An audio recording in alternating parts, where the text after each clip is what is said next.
I pledge allegiance to the flag of the United States of America, and to and to the republic which for is which which it stands, stands one one one nation, nation under God, indivisible, indivisible, liberty, with liberty and justice justice for all. for all. for all.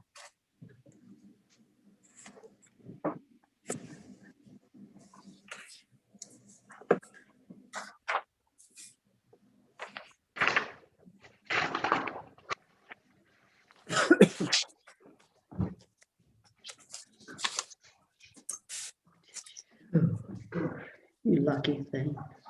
Did you pay her for that? Okay, roll call. Mr. Carson, Here.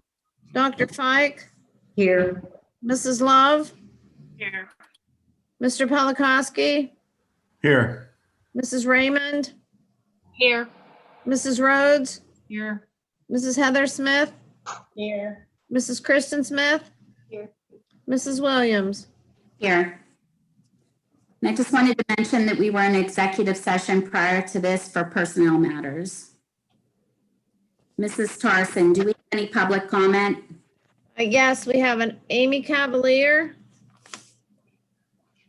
She has not joined yet.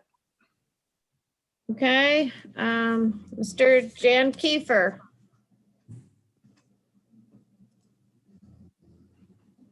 Thank you very much.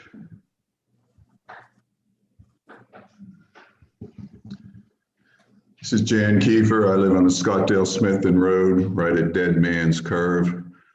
The subject of my speech tonight will be the students' health, as I always talk about, the teacher contract, the COVID reaction that you're having, and proper procedure of these meetings, for which I may ask for additional time at the end of my comment right now. I do not need a 30-second warning because I find that's interruptive. Schools, in my opinion, should be wide open. Teachers with compromised immune systems can take ivermectin, etc., and follow good science and studies and data. If they want to wear a mask, they can wear a mask. Mandating children to wear a mask is medically questionable. What are we teaching the teachers to overcome their core morbidities? Nothing. What are we teaching the students? Nothing. We're teaching them to do the opposite things. For a virus that is most likely, again, a gain of function, man-made virus, it seems we have to think we have an unexpected future coming at us, and we need to get as healthy as possible, and we need to get ourselves a buffer between the next virus that comes, which could be worse. Just as you give yourself a buffer on an icy road, we also need a local buffer for a food emergency. Who wants to work with me on this? Let's do this in the spirit of Dr. Clara's standing up at the last meeting and volunteering himself to help make these public meetings possible and stronger. I have a few questions about the COVID now. 1992 interview, Carrie Mullis, the Nobel Prize winner for inventing the PCR, had some prize comments for our Anthony Fauci. This is 1992.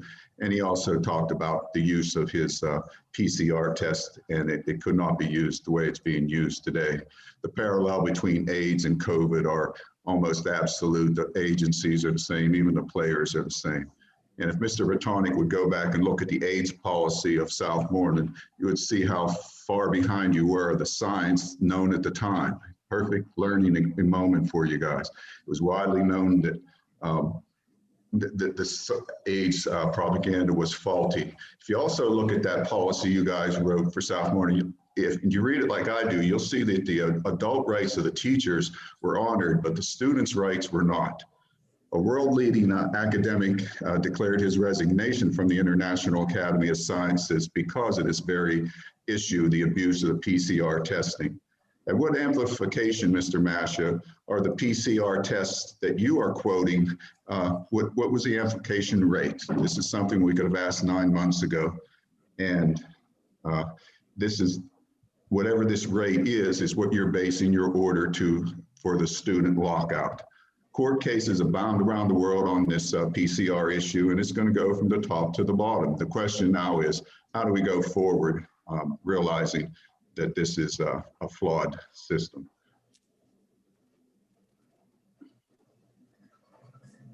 Still with you.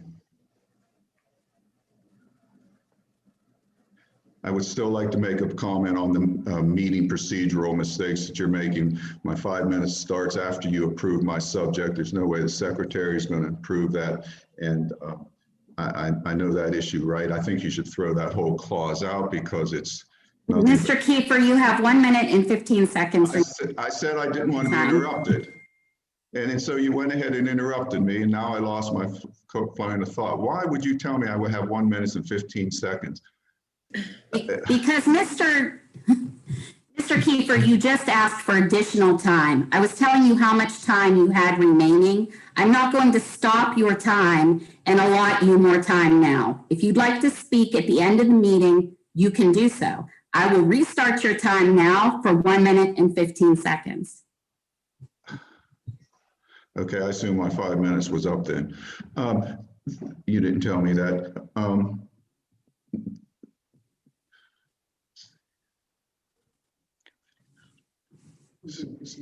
See, when I get, I guess I got interrupted. Whenever we need your medical authority in the room tonight, whatever you're paying your nurse for, she needs to be there tonight so she can talk about these issues, because that's at the heart of all this policy that's going on. If she won't be there, the wellness committee person needs to be there. That wellness committee is obliged by God to meet, by law, not God, to meet every year at least, Mr. Patonic. When was the last time they met? When is the next meeting? And when is it going to be recorded so that I can have more of a voice in this 5 minute rat race that I'm stuck on? I don't like the board member electronic communication policy going between each other. That puts some people at a disadvantage. We want to know if you're getting outside emails or texting each other. And I'll just leave it at that for now. Thank you.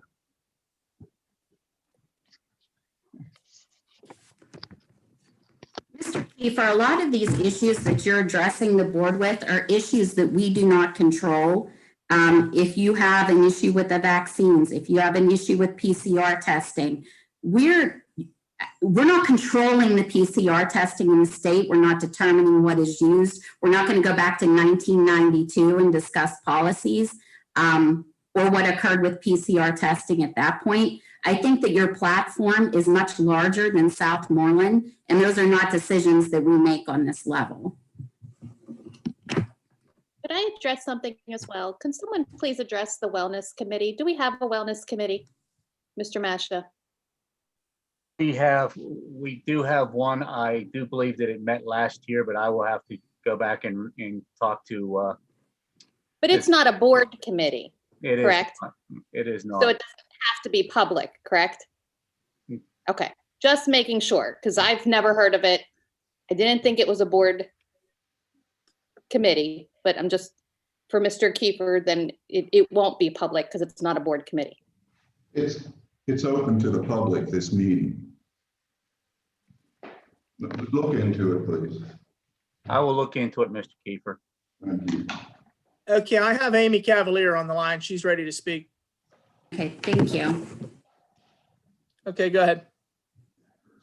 Hi, my name is Amy Cavalier and I reside in Scottsdale. I'm the parent of 2 elementary age children. I'd like to begin my time this evening by publicly thanking my children's teachers. You've done an amazing job despite these circumstances, and we really will be forever grateful for you. But now I'd like to comment on the agenda. I try to follow the board's actions closely, but it can be difficult. I saw last week during the discussion meeting that there were 4 items discussed under new business. And it alarmed me today when I looked at the agenda and saw that there are now 9 items. And that makes me very leery because these surprises were not discussed at the discussion meeting, at least publicly. So last week, the items that were on the agenda were the list of graduates, the paraprofessional contract, and the business manager transportation job description, and the formation of the ESSER Funding Advisory Group. Added to this week's surprises are the furlough of teachers. And I'm thinking, hold on a second. The last meeting you said we couldn't open school fully because there's not enough staff members. And now on the agenda this evening, the vote is to cut staff. It seems contradictory to me. Next was the coaching position job descriptions. And to be honest, I don't have a comment on that. But the next item was the proposed FMLA policy. Now, I read through the policy and I have a couple concerns that it violates ADA. But also, I'm looking at the language I see on the top of page 16. It's under the section titled Other Benefits. And the discussion is around what an employee is entitled to while they're on leave. But the real sentence of concern for me is this direct quote. The sentence is, however, the leave period will be treated as continuous service for purposes of vesting and eligibility to participate in the Illinois retirement system or Illinois municipal retirement system. So I'm really confused now. Like, are we paying into the Illinois system and the Pennsylvania system? I'm just so confused when I read this. I'd offer two things here. One, I hope we didn't pay somebody to draft this, because money's tight, as we've been discussing, as the board's been discussing, and we really can't afford to spend it on this type of thing. And two, I would urge board members to vote no to this, because it seems like something's trying to get pushed through here when there's language that doesn't jive with how it should be. And the last item that was added for tonight's agenda is the parent-student learning resources, and I took a look at those. And I'm happy to see that it's included. However, it disappoints me greatly that this didn't make the discussion meeting, because I think a discussion on racism is warranted. And the fact that it appeared tonight as a surprise item is telling. So that concludes my comments for tonight, and I really appreciate your time. But I really urge the board members to look at what's happening, because things just don't seem to be jiving in my book. Thank you.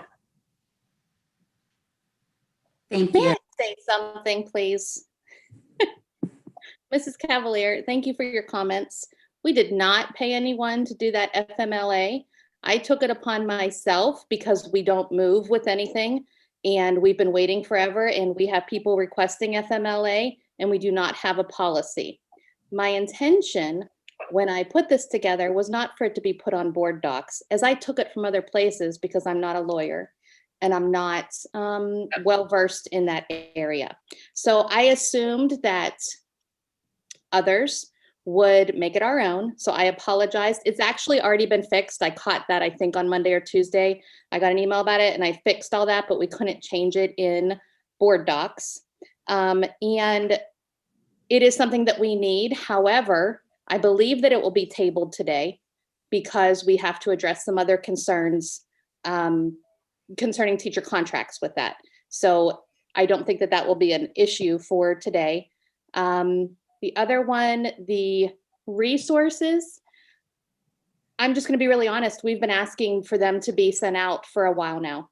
So I don't know why they just came up on this one. We've been asking for a while. So I'm sorry if I'm not allowed to speak to that. I just wanted to make sure she understood. Yes, I saw those mistakes and I apologize. It's not complete and should not have been put on board docs like that. And I think that's it. Thank you. Christy, it's my understanding that the reason we got this document in the first place was to discuss it, to look at it and discuss it and study it. Am I right? Correct. Yeah, it's not to be taken as law because Right. I'm not in that position. But we did not pay anyone to do it, which is the important part.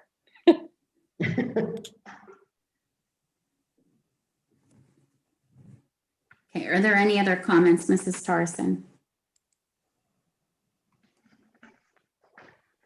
No, those were the only two. Okay. Okay, minutes of the following board meeting. Board is asked to consider the approval of the minutes of the updated virtual discussion meeting of January 14th, 2021, and voting meeting of January 21st, 2021.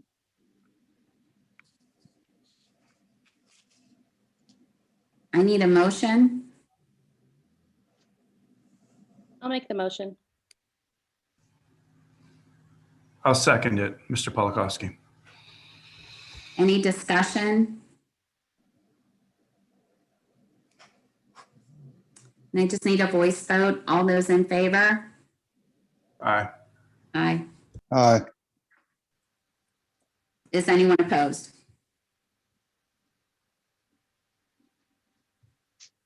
Okay. January 2021 general fund check listing. The board is asked to consider the approval of the January 2021 general fund check listing. I need a motion. I'll make the motion. Mrs. Raymond, I need a second. Second. Mrs. Rhodes, roll call vote. Mr. Carson, Yes. Dr. Fike, Yes. Mrs. Love, Yes. Mr. Polakowski, Yes. Mrs. Raymond, Yes. Mrs. Rhodes, Yes. Mrs. Heather Smith, Yes. Mrs. Kristen Smith, Yes. Mrs. Williams. Yes. Motion carries 9 unanimous. January 2021 year-to-date general fund board summary. The board is asked to consider the approval of the January 2021 year-to-date general fund board summary. I need a motion. I'll make the motion. Second. Mrs. Raymond and Mrs. Christie Smith.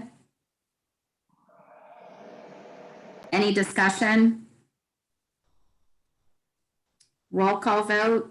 Dr. Fike, Yes. Mrs. Love,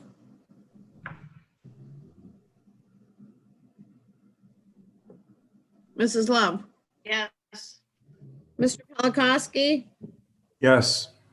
Mrs. Raymond, Yes. Mrs. Rhodes, Yes. Mrs. Heather Smith, Yes. Mrs. Kristen Smith, Yes. Mr. Carson, Yes. Mrs. Williams. Yes. Motion carries 9 unanimous. December 2020 treasurer's report. The board is asked to consider the approval of the December 2020 treasurer's report. I need a motion. So moved. I'll second, Smith. Discussion. Roll call. Mrs. Love, Yes. Mr. Polakowski, Yes. Mrs. Raymond, Yes. Mrs. Rhodes, Yes. Mrs. Heather Smith, Yes. Mrs. Kristen Smith, Yes. Mr. Carson, Yes. Dr. Fike, Yes. Mrs. Williams. Yes. Motion carries 9 unanimous. Okay, superintendent information.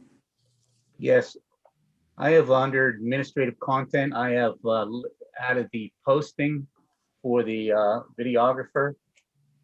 Our practice that we follow is if on Tuesday, I do not have information, I will not go back in and amend the board agenda.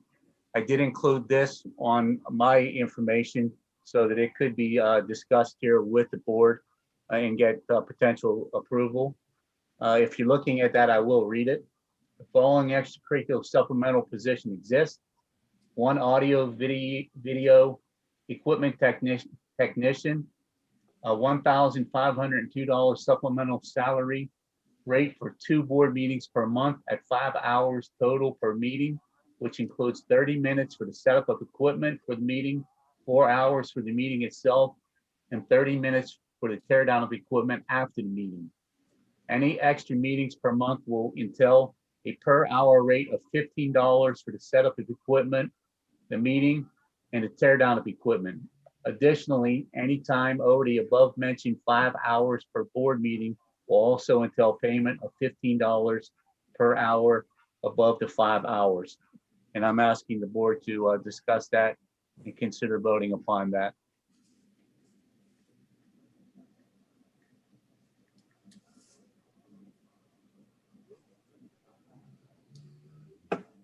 And I do have the job description down below if Mrs. Williams, you'd like for me to read that. Where is that in our resolution? As part of the resolution to approve the videographer. That was what Mr. Clara had volunteered for, and we Okay. got posted so that we can get movement on that. Okay, do we need to have that job description read? Does anybody need to have that? It's included in our documents, correct? It is. Since this is a walk-on, Madam President, you should be taking the procedural vote to, continue proceeding with it. So we should read this, is that what you're saying? Well, no, I mean, do you want to consider the walk-on? Because Yes, it's not on please. the agenda. Yes, please. Okay, take a vote on that. To take up consideration of it. It could be by voice.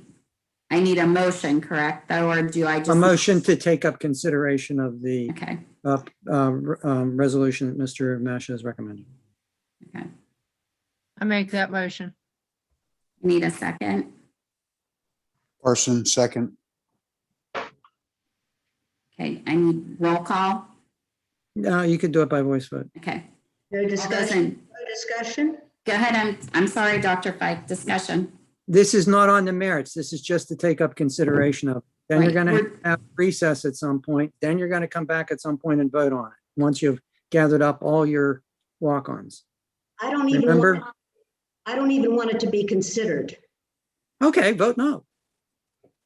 I'm No, sorry. I want to explain under discussion why I want this.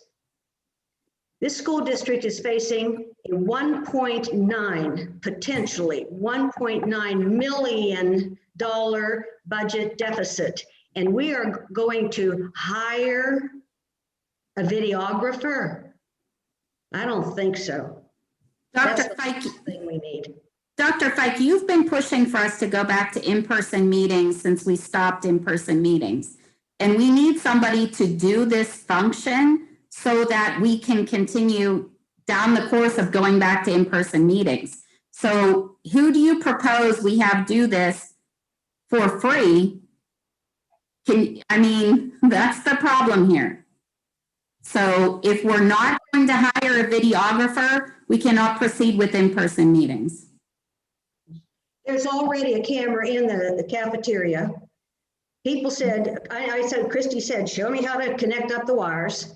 No, we have to go out and spend more money. This raised a $2 million deficit. This doesn't even make sense to me, that this is the kind of thing you're spending money on when we're facing this kind of a budget deficit. We're talking about $1,500, not $15,000. We're talking $1,500. But Go ahead. I'm right sorry, now- Candace. I was just saying, right now, don't we just have to vote if we even want to be discussing it and talking Yeah. about it? So, I mean, we Yes. can take a simple roll call vote about whether we want to even It consider can be a it. voice, it can be a voice vote. Okay, voice vote. Is there any other discussion? Okay, I need a voice vote. All those in favor? Aye. Aye. Aye. Aye. All those opposed? No.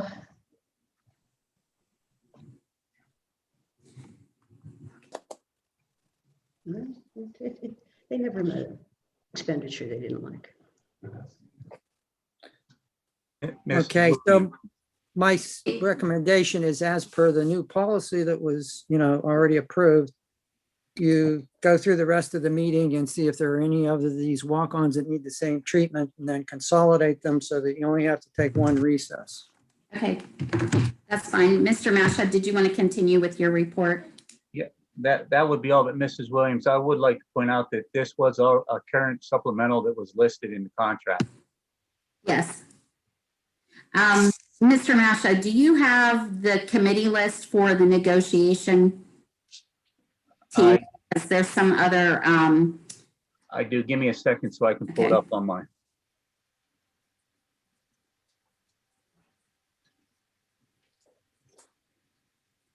I apologize. Give me. that's okay.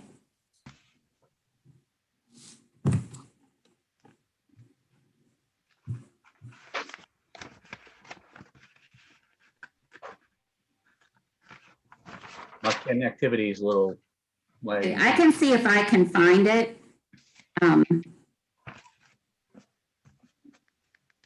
I have, Mr. Masha, do you just want me to go over it? I found it, Mr. Williams. Okay. Okay, the negotiating committees, currently, right now, I do believe that we're looking at Act 93 would be Heather Smith, Michelle Williams, and Candace Raymond. For the SEA contract negotiations, it would be Gail Rhodes, Christy Smith, James Carson, and Michelle Williams. The SEIU negotiation committee would be Jason Polakowski, Amy Love, and Dr. Fike. The secretarial contract negotiating team would be Candace Raymond, Christy Smith, and Gail Rhodes. Okay, and I put those together. If anybody has any issues, concerns, they can email me or call me. And we can try to work around them. Mr. Masha, could you please read the first grouping again? For what group? Yes, that would be Act 93. Okay, That would be Heather Smith, Michelle Williams, and Candace Raymond. thank you. Who's SEA? SEA is Gail Rhodes, Christy Smith, James Carson, and Michelle Williams. I can read them again if I'll just read them all again. Isn't that the same? Yes. Well, I'm in addition to that, effective this year.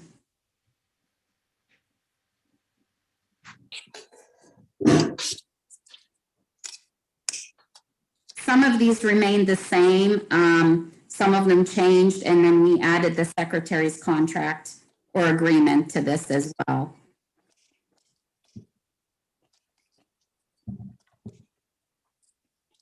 I can email this to everyone also.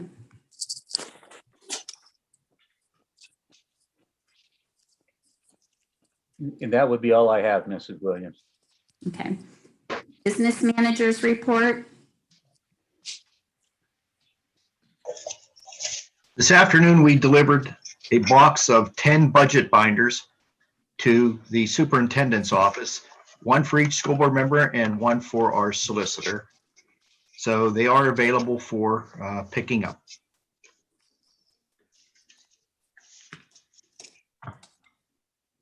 I'm sorry, where did you say they were? I missed it. I have them. Oh, okay. Mr. Masha has them in his office. Thank you. You're welcome. Any of the numbers changed since the last time we had a potential budget? No numbers have changed.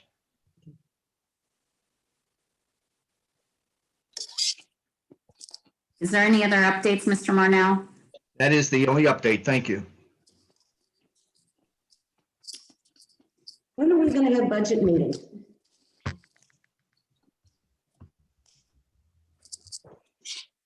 Budget meetings can be called at the pleasure of the school board. I think that we need to have a discussion every month and be updated as to how things are going. I think it's really important right now. That was my question, Christy. When are we going to make a specific commitment to that issue? I think it should be an ongoing issue. I don't think that we should set specific meetings. I would hope that every month, whenever we got to this line in the agenda, that we would have some type of update moving forward. Okay. Mrs. Williams, Yes. may I just add that if you let me know how, if you want me to either drop off your binder or if you want to pick it up, if you let me know, I will make arrangements to have that taken care of. Okay, thank you. You're welcome.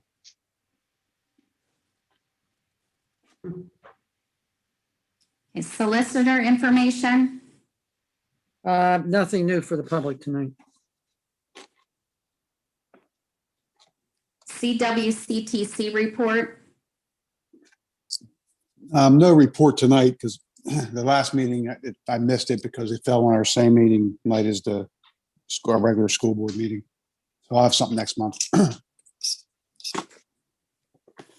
WIU report.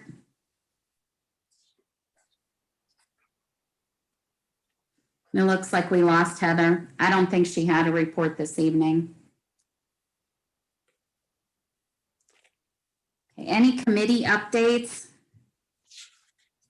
I can give a legislative report. I've been going to the COLA meetings with the other board members from different schools and superintendents from different schools. We have got to see presentations on the governor's budget. We've had discussions with PASBO, from the head of PASBO, about budgeting and what we can do this school year. There is an advocacy day scheduled for, I believe it's March 23rd of next month, and it's going to be virtual. So if anyone wants to participate in that, you can sign up for it on mypsba.org. I actually believe parents and other people can take part in that as well. And I did it last October, and it was actually really good. We met with some of our local representatives. You're put into meetings with people who represent your district. So you're able to discuss a few things with them. And I would suggest anybody that has time to do that to sign up if they can. Another thing, they're asking for people to please contact their representatives about the PSSA testing and keystones so that they can make a decision regarding that, because it's coming up very soon and basically no one's heard anything. So I don't think a waiver has been submitted yet on behalf of this from the state to the federal government, but they are asking that the state submit that waiver even though they haven't heard anything from the federal government. So that's what we're asking our representatives to do. So if you can email, call, do whatever, call them and let them know that we're getting down to the last few weeks here before PSSAs start and no one really knows what's going on, especially with everything else.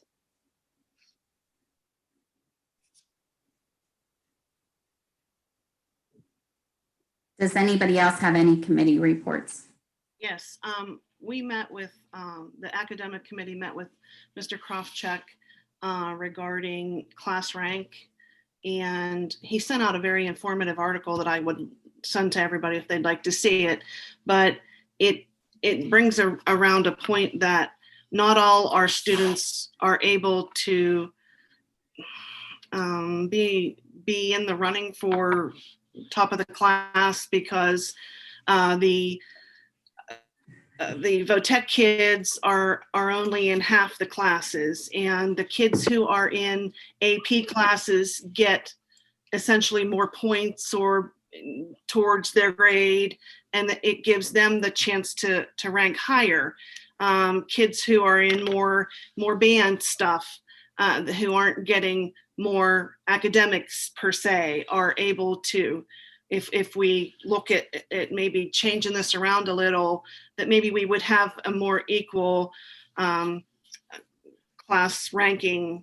And that's what we were looking at our first meeting. If you'd like to see the article, I can send it to everybody. I'd like to see it. I think that would be good, Mrs. Love. I think the other thing is maybe Mr. Krofcheck might want to share some of that information with the entire board at some point when things aren't so crazy that we have so many other things we're discussing.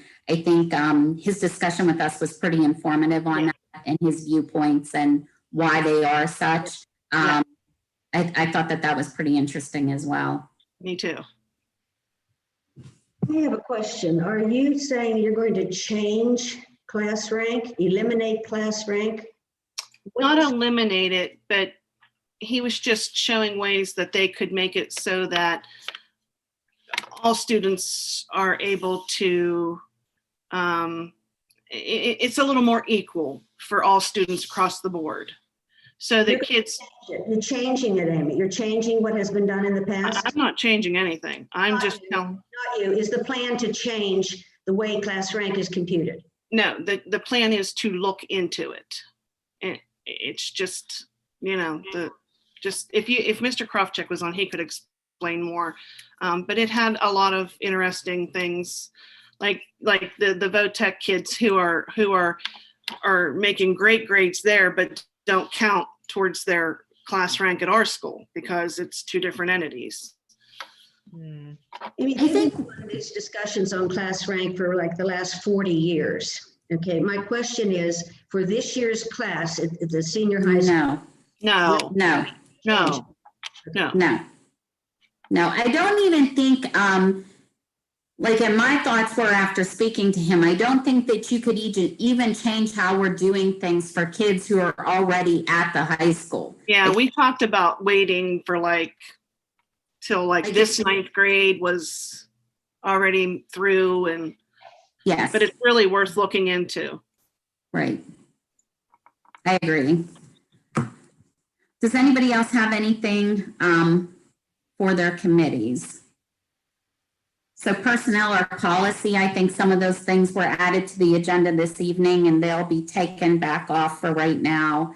Academic and non-academic, Mrs. Love just spoke. For personnel, did you ask for? Yes. Can I make a motion to suspend the rules to add hiring a assistant basketball coach at the high school for the girls? Please.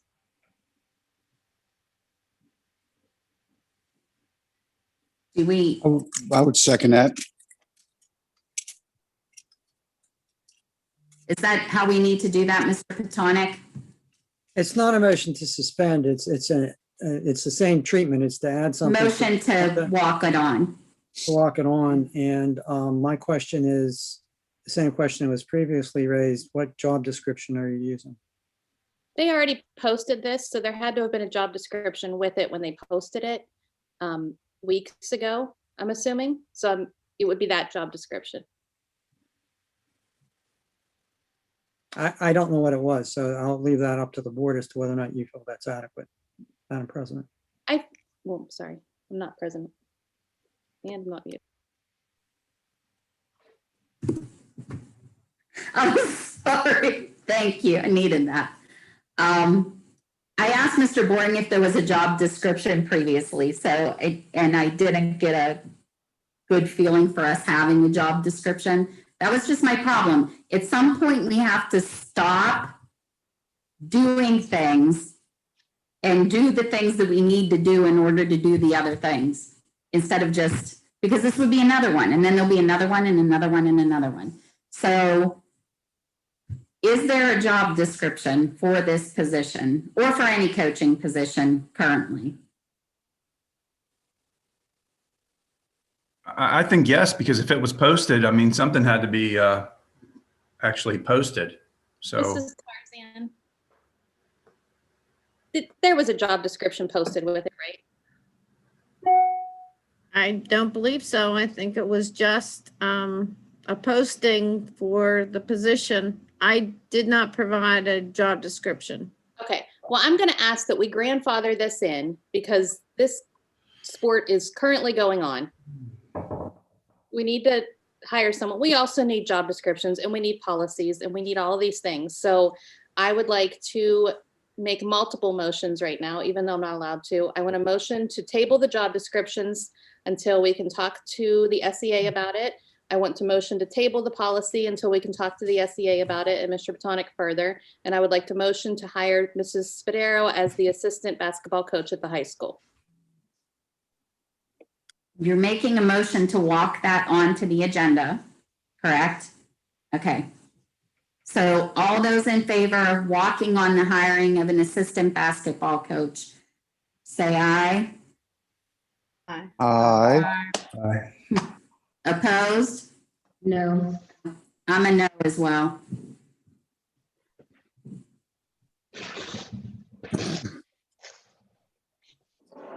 Okay, so anything else? Buildings and grounds, Mr. Polakowski, do you have anything? Wait, can I walk that on? Yes.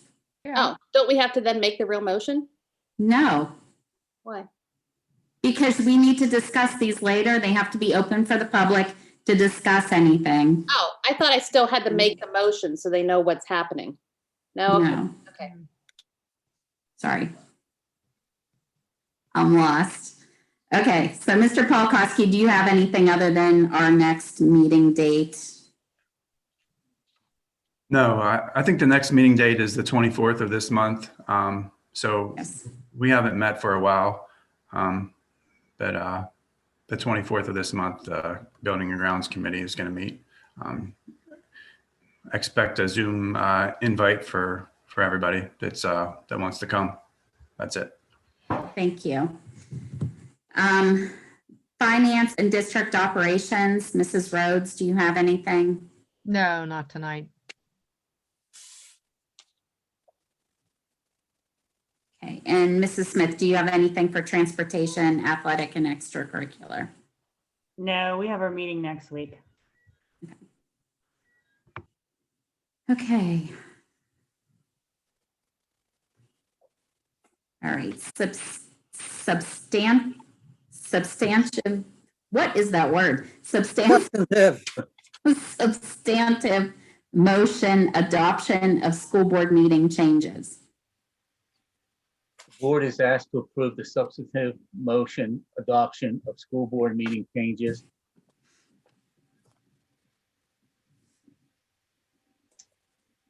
And I do believe that part of the videographer needs to be voted on, so that's a piece of that. So can we vote on that right now, Mr. Pathonic?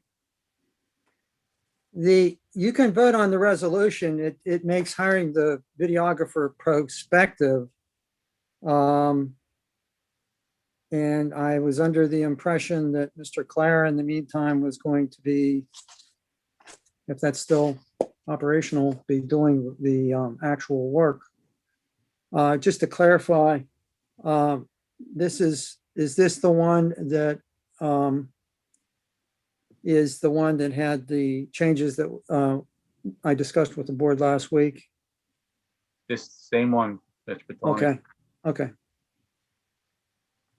I printed out for my copy tonight the wrong agenda. I printed out last week's instead of tonight's. I apologize.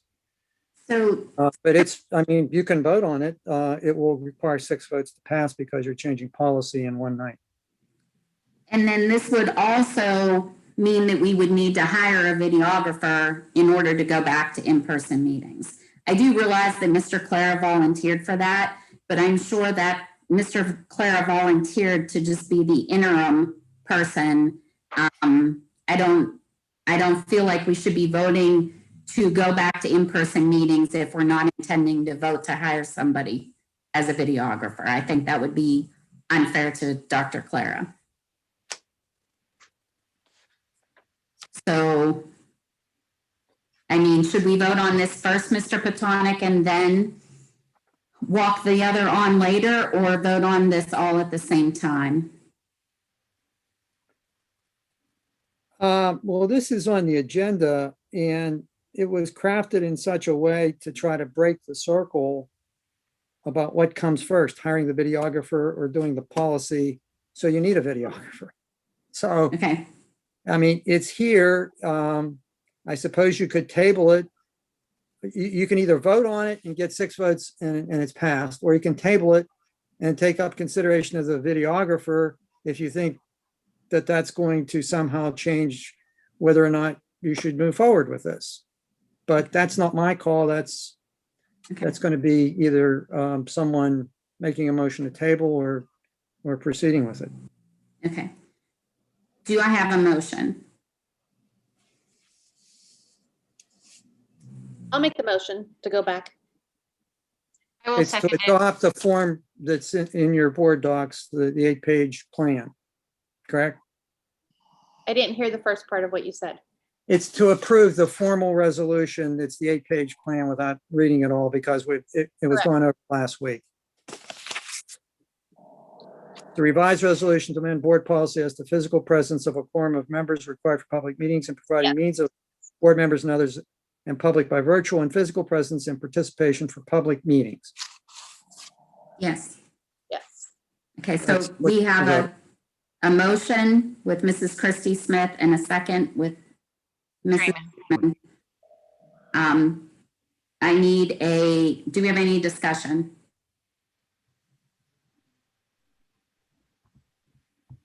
Okay, I need a roll call vote. Mrs. Raymond, Discussion. I did call for discussion, Dr. Fike. I'm sorry, I didn't hear anyone. Sorry, I missed it. Go ahead. But Does she no, want- I mean, if you have discussion, that's fine. Do you have discussion? I do. This motion does not contain the videographer, isn't that correct? Correct. Thank you. I just want to clarify that. It requires that once, well, by designating Mr. Clara, you've sort of solved that. Well, I don't see where that is in here. I well, was- this was meant to be prospective and that once you had a videographer, that then the secretary would notify you and do the advertisement that you're ready to go with it. Because this came up last week, I think that to really put this into effect, that probably what you'll have to do is subsequent to this, to actually implement it, as distinct from it just being on the books, to approve the offer of Mr. Clara to be the interim videographer while you Give me a do yes. whatever else it is you're going to do. Does a vote on this motion include the fact that there will be a videographer hired? It doesn't become effective until you have a videographer, either interim or permanent. Okay, I know what I have to do then. Okay. That isn't how I read it. Okay, I know what to Well, do. you know what, to be fair, this was prepared for last week. And the exact wording of it is that, and it didn't take into account that maybe somebody would, not be hired and you would just appoint an interim one.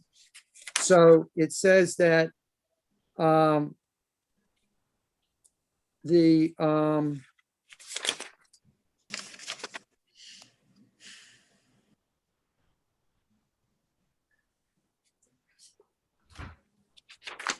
back, it requires the secretary to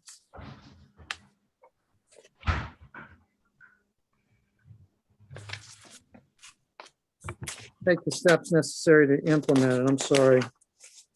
Thought we covered this last week, but apparently not. Is it fair to say that this basically allows us to go back to in-person meetings if there is someone, whether it be a volunteer interim or a person hired to take care of the video technology needs? It's paragraph 1, when the appropriate personnel have been hired.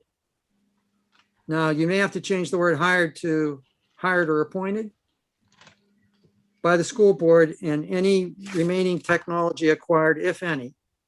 The secretary is authorized to publicly advertise and notify the school board, superintendent, solicitor, and administrators for next public meeting. And then set up the advertisement. So you actually need to amend it by inserting the word hired or appointed, or an interim appointment made by the school board. So wait, I'm Interim confused appointment here. of a volunteer. You're saying we're not going back now until we have somebody hired? Or No, I'm appointed. suggesting that you amend paragraph 1 by putting in what you proposed last week. So I it would understood. I read, thought Dr. Clara said he would volunteer until he got somebody. and that's what I'm trying to facilitate. All right, The thank you. phrase in the actual resolution is hired. So to be consistent with what was discussed last week, I would recommend that you insert, if you want to move forward, after the word hired, or an interim volunteer appointed. then you got it covered both ways.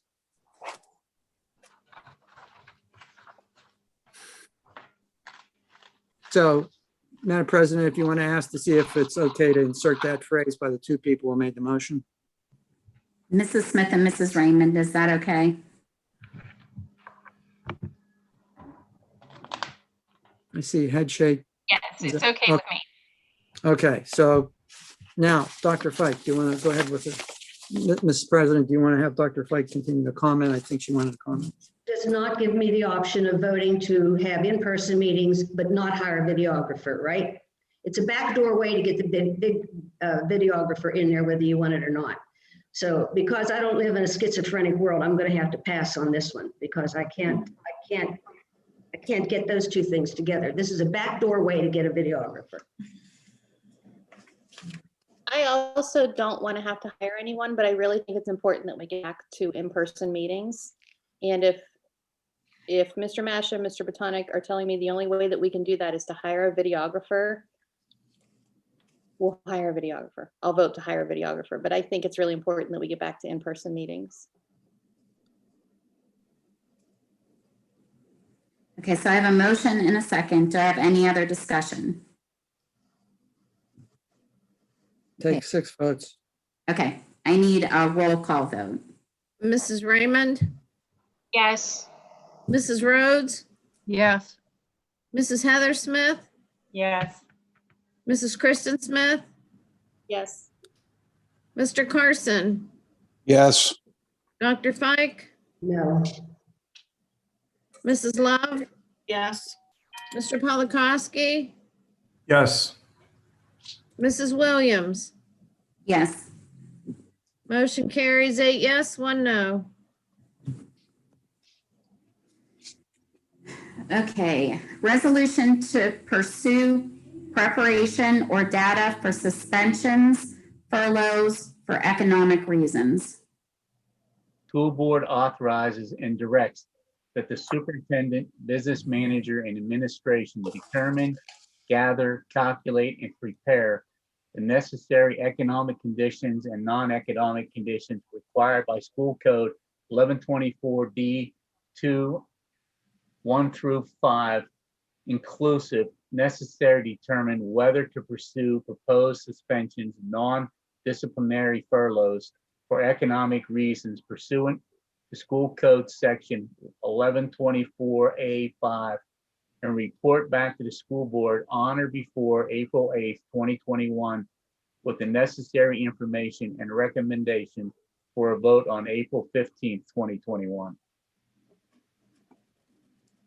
I guess we're not allowed to talk about this before the motion is made, but I have a real serious concern about what I see in front of me.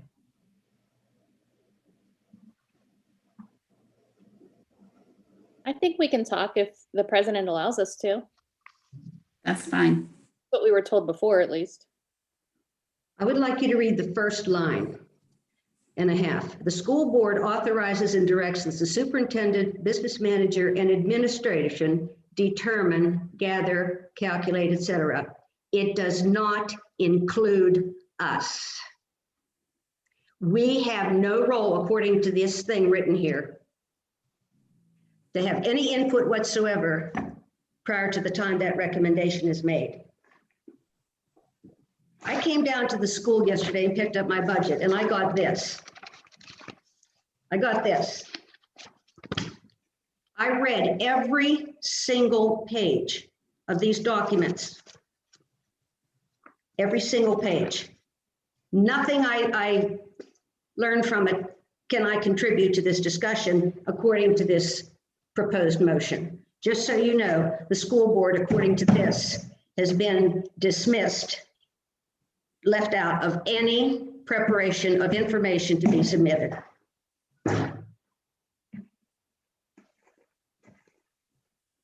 Well, related to that, I do have a question. This furlough is not specifically for teachers, correct? And we're not voting to furlough teachers, correct? It's not to furlough anyone. It's to take the initial step of directing somebody, in this case, the people named, to start to gather the data and then bring it back to you. Now, I'm going to say that I have no objection to,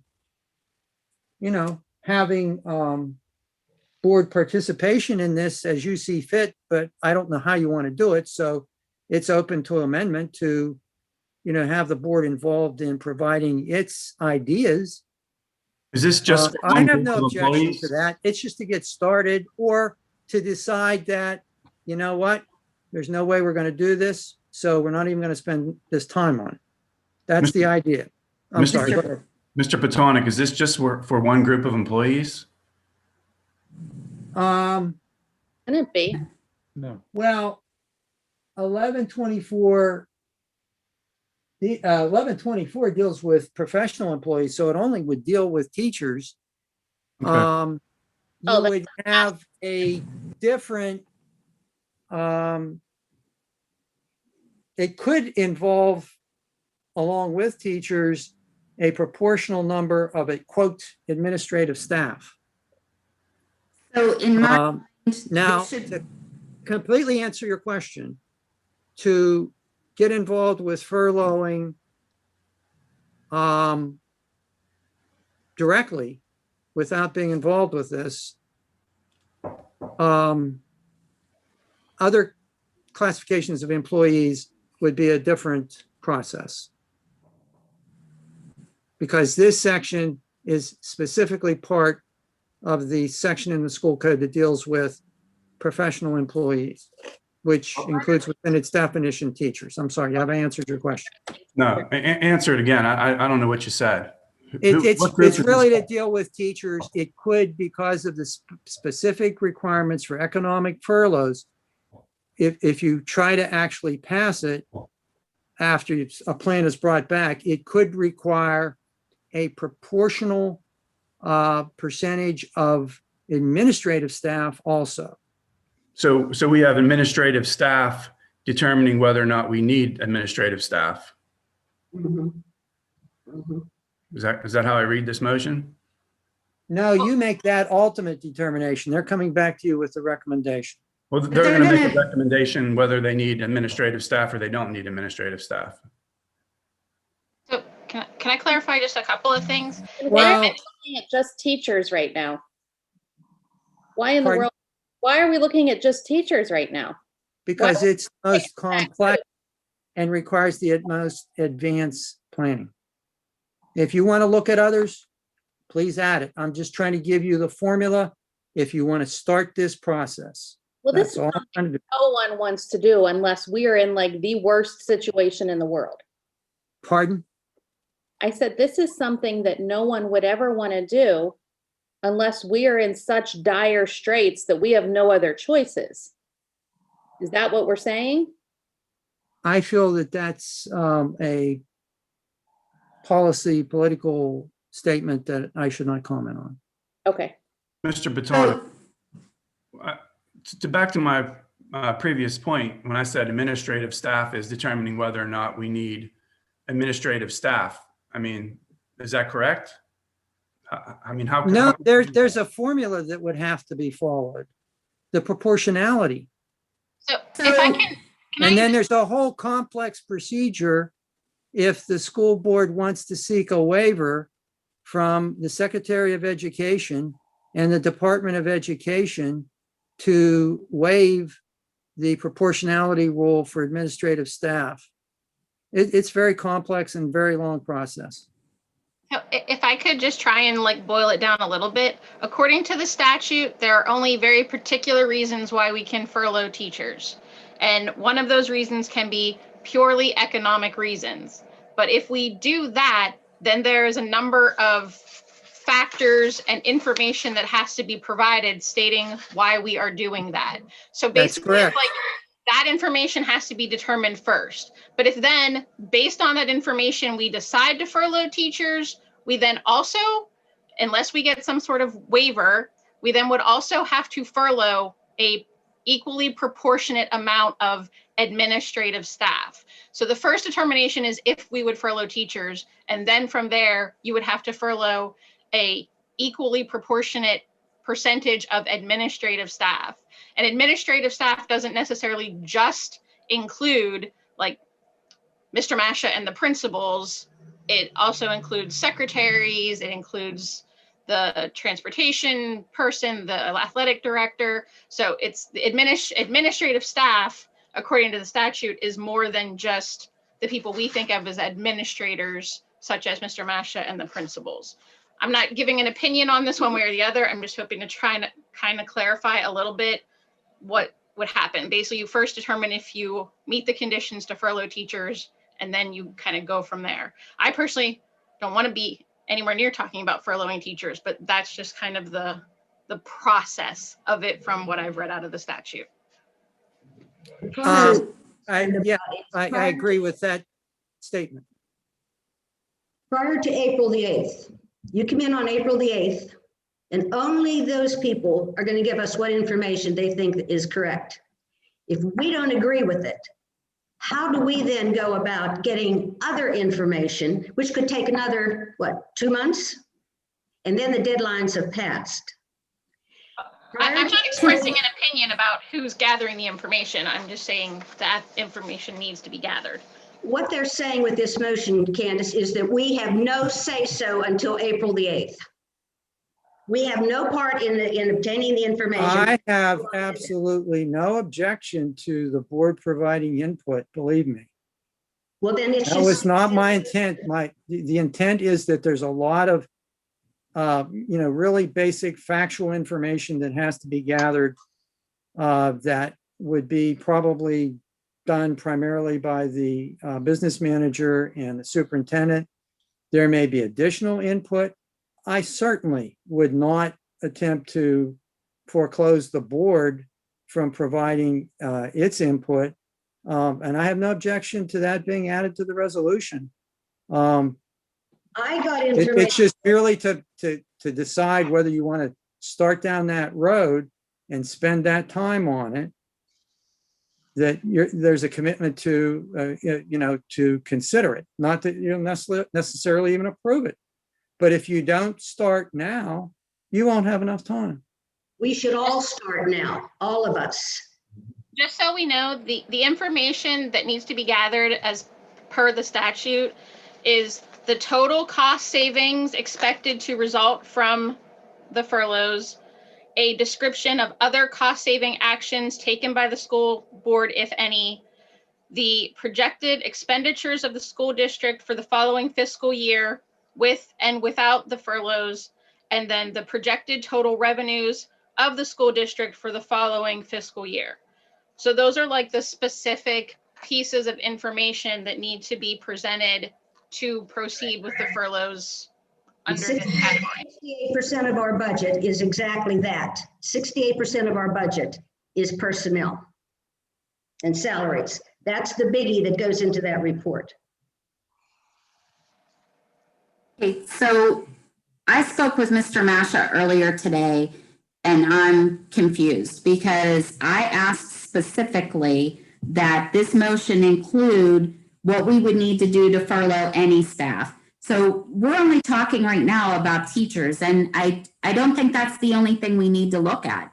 We need to look at admin outside of how many teachers we would need to furlough. We need to look at custodians. We need to be looking at secretaries. We need to be looking at absolutely everything. So is there a cutoff on all of these other positions, or can we just determine at any point that we would furlough one of those other people? Because I don't think everything should be linked to teaching staff. We listened last week or the week before about how we don't have enough staff, and now we're talking about possibly cutting that staff. So I certainly don't think that we should start with teachers. We may need to start in another area. And I don't like that this motion is only examining one item. I also don't like that if we are going to, let's say, furlough teachers, but by furloughing X amount of teachers, we would then need to furlough an administrator. Like, that all is allowing them to control the situation. I think that members of this board, by all means, if you're going to put in the time to to look at things and calculate that out, I think that's good input for everybody. I disagree that it should only be coming from this group of people. We're all here to make decisions moving forward. That's why we're here. First of all, I watched as the paraprofessionals went out the door based upon we're going to save X amount of dollars, and that's all anybody ever said. Nobody ever said how this is going to work or what the problems were going to be or anything else. So I think this board should have an active role in whatever other cut comes before us. I'm not going to just say, oh, well, so-and-so said that this is what we should do. No, that's not how I'm going to operate. I would hope that nobody else on this board is operating that way at this point either. I believe that this motion needed to be on here because in order to keep our options open, this needed to happen in its time frame. But I want the other groups added to this as well, because if all options are on the table, then all options should be on the table. I don't want to be just singling out one group of people, because I don't think teachers should be linked to every other category that we have. I think that what they're citing here in the school code only applies to teachers. Am I correct? The way this is written now, it only applies to teachers. So I think this whole thing should be reworded. I think we should be an active, involved participant in this research, these studies, these recommendations. I think it should also say that we include across the district concerns regarding staffing levels, appropriate staffing levels. So I think in this first sentence, Dr. Fike, I think it should say the school board authorizes and directs that the superintendent, business manager, and administration work alongside the board to determine, gather, calculate, and prepare necessary economic. That's what I think that should say. Thank you. That's what I was asking. And I think somewhere in here, it needs to label out all of these other groups. I am uncomfortable, very uncomfortable with just labeling this as teachers and everything's going to be based upon teachers. So, Michelle, is there something in the school code that specifically talks about non-professionals or support personnel or something like that? David, is there something in the school code that we want to cite that goes along with this? It's sort of the reverse of that. The teachers section 1124 deals with economic furloughs, and then it deals with the furloughs based upon decline in enrollment, class or overall enrollment, or the curtailment of an educational program. Now, those weren't even included in here because there's still some time for that, but it wouldn't be bad to start looking at that also. But insofar as your additional concerns, I certainly have no objection if you want to add those to the motion or have a second motion. My only concern is that you know what your options are before you run out of time. And so, if the president wants to consider an amendment to this motion so that you can move along with it with those words that were suggested, I have no problem with it. I think what you might need to do, though, is that because so much of this happens with, number crunching, et cetera, you can have your own ideas, but maybe you should, specify that board members will supply their ideas to all the other board members and to the administration so that everybody knows what's being asked to be looked into. You need a mechanism, and Mr. Mashal wants to speak, so I'll shut up. Mrs. Williams, may I comment? Mrs. Williams, may I comment? Yes, I'm sorry. Yes. I would relish input from the board. I think this truly has to be a consensus of all opinions and all expertise involved here. So I would really look forward to working with the board and looking systemically at all avenues. I mean, I just think that we're very much at that point, and maybe one place to go back to that could kind of work hand in hand with Mr. Marnell and the budget would be the finance committee, just to kind of take a look at this possibly with him. I'm just trying to, obviously we don't want to have 9 people coming back to the board meeting on the night that we have to make a decision with 9 different ideas of which direction we go. So I think somebody needs to be working with Mr. Marnell and getting numbers put together and so forth. But there's so much more that needs to go into this. But I think everybody should be sharing their ideas.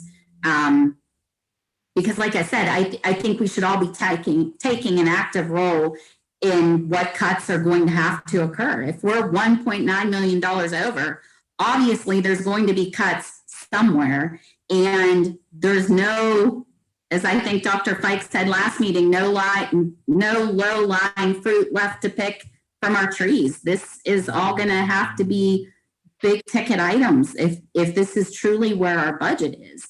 So I just don't want to be led into this. I want to take an active role in it. And I think all board members should do that if they wish to do it. And I do agree that the motion should include all district employees as such. I don't think that we should be singling out one group over any other.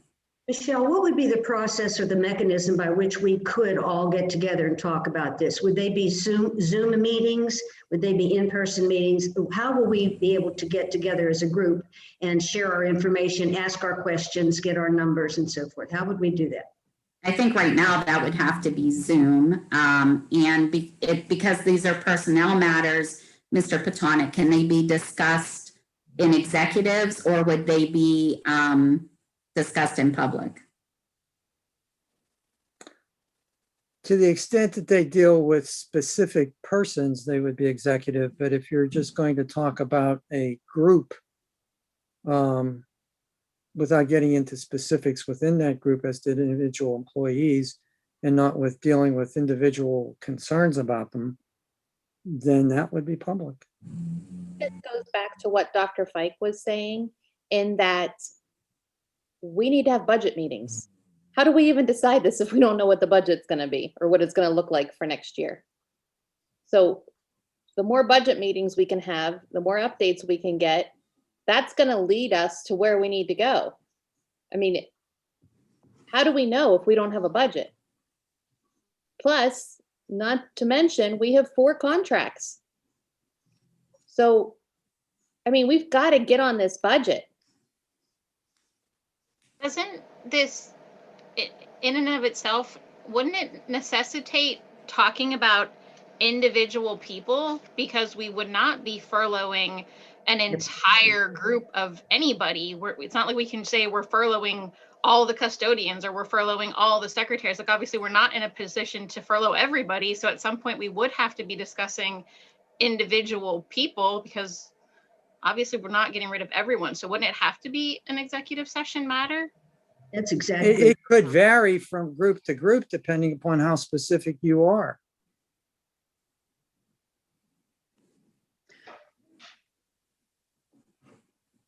Well, I mean, I can't imagine any group that we would be talking about generally furloughing every person in that group. I can't imagine any group that would qualify under that. We need to leave some people to, operate the school. So I don't understand. Well, no, I wasn't suggesting that you were going to furlough an entire classification of employees. Not by any means. Yeah, but so at that point, if we're not furloughing an entire classification, aren't we going to by default be discussing individual people? Is what I mean. I don't know. You could, or you could, which I wouldn't recommend. You could just come up with some arbitrary percentage, but that just creates so many problems last time that was attempted that as a part of the overall budget process that, that's got a lot of problems with it. So it may well work out that way. I'm just saying that, I don't know that until you tell me what it is. To go one step further, we have to look at programs. Programs do absolutely involve individuals. You can't separate them. But that's not an economic furlough. That's a different kind. That's the 1124 A1 and A2 that I mentioned. But if you're This- getting rid of, And that, and quite frankly, that is another area at which you need to look. And I would have expected that, based upon timelines, that you would have either this month or next month in starting the process of dealing with those also. But this was the more time rigorous, that's what I'm trying to say, because you have to have all this data gathered and available and have it available for a public meeting. And the public meeting has to be at least 60 days before the end of the fiscal year. Right.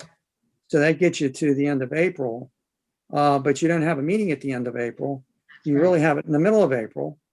And to wait till next month to start talking about this March, that's mission impossible. It's going to be difficult enough as it is in February. Debbie, what language would we add here to include the rest of the employee population of the district? What language?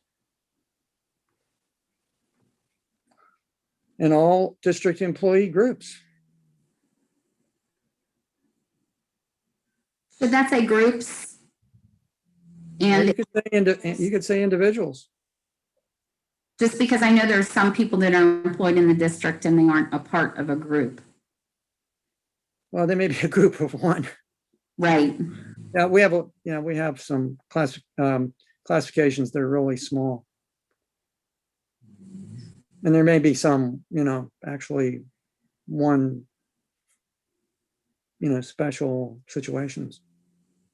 So if we amended this, what's been presented to us, if we amended it to add, we're authorizing superintendent, business manager, administration, along with school board directors to determine, gather, blah, blah, blah, blah, blah, pursuant to school code section 1124A5, as well as consideration of all other school employee groups, and report back to the board on or before April 8th. Does Groups that and cover individuals, everything? groups and individuals, and you have it. Individuals. Is that acceptable, Mr. Petonic? Well, as long as, the language work along with the board, I still don't understand the mechanism for that. I don't know if you want to be real specific about that or leave it vague. I mean, there's mention of the finance committee or just having people send their recommendations to everybody. I don't know if, the administration has any ideas on that either. I'd rather roll my sleeves up and work hand in hand with the board members. Okay, but is that going to be at a meeting or just one at a time, or, how do you envision doing it? It's my, Why can't that be a Zoom session where we're all gathered? if you want, sure. I mean, it seems like we should be able to figure it out how we want to work together. Yeah. I don't think we need to overcomplicate the matter. You'd have to send out I a agree. schedule of Zoom meetings. Would you not have to send out a potential schedule so that, the people would know when we're going to get together and what we're going to talk about? Yes, Dr. Price. Yes. Yes. Well, adding the words that Candace just said, I'd like to make that motion as long as it includes those extra words. Okay? I make Yes. the motion. Do I have a second?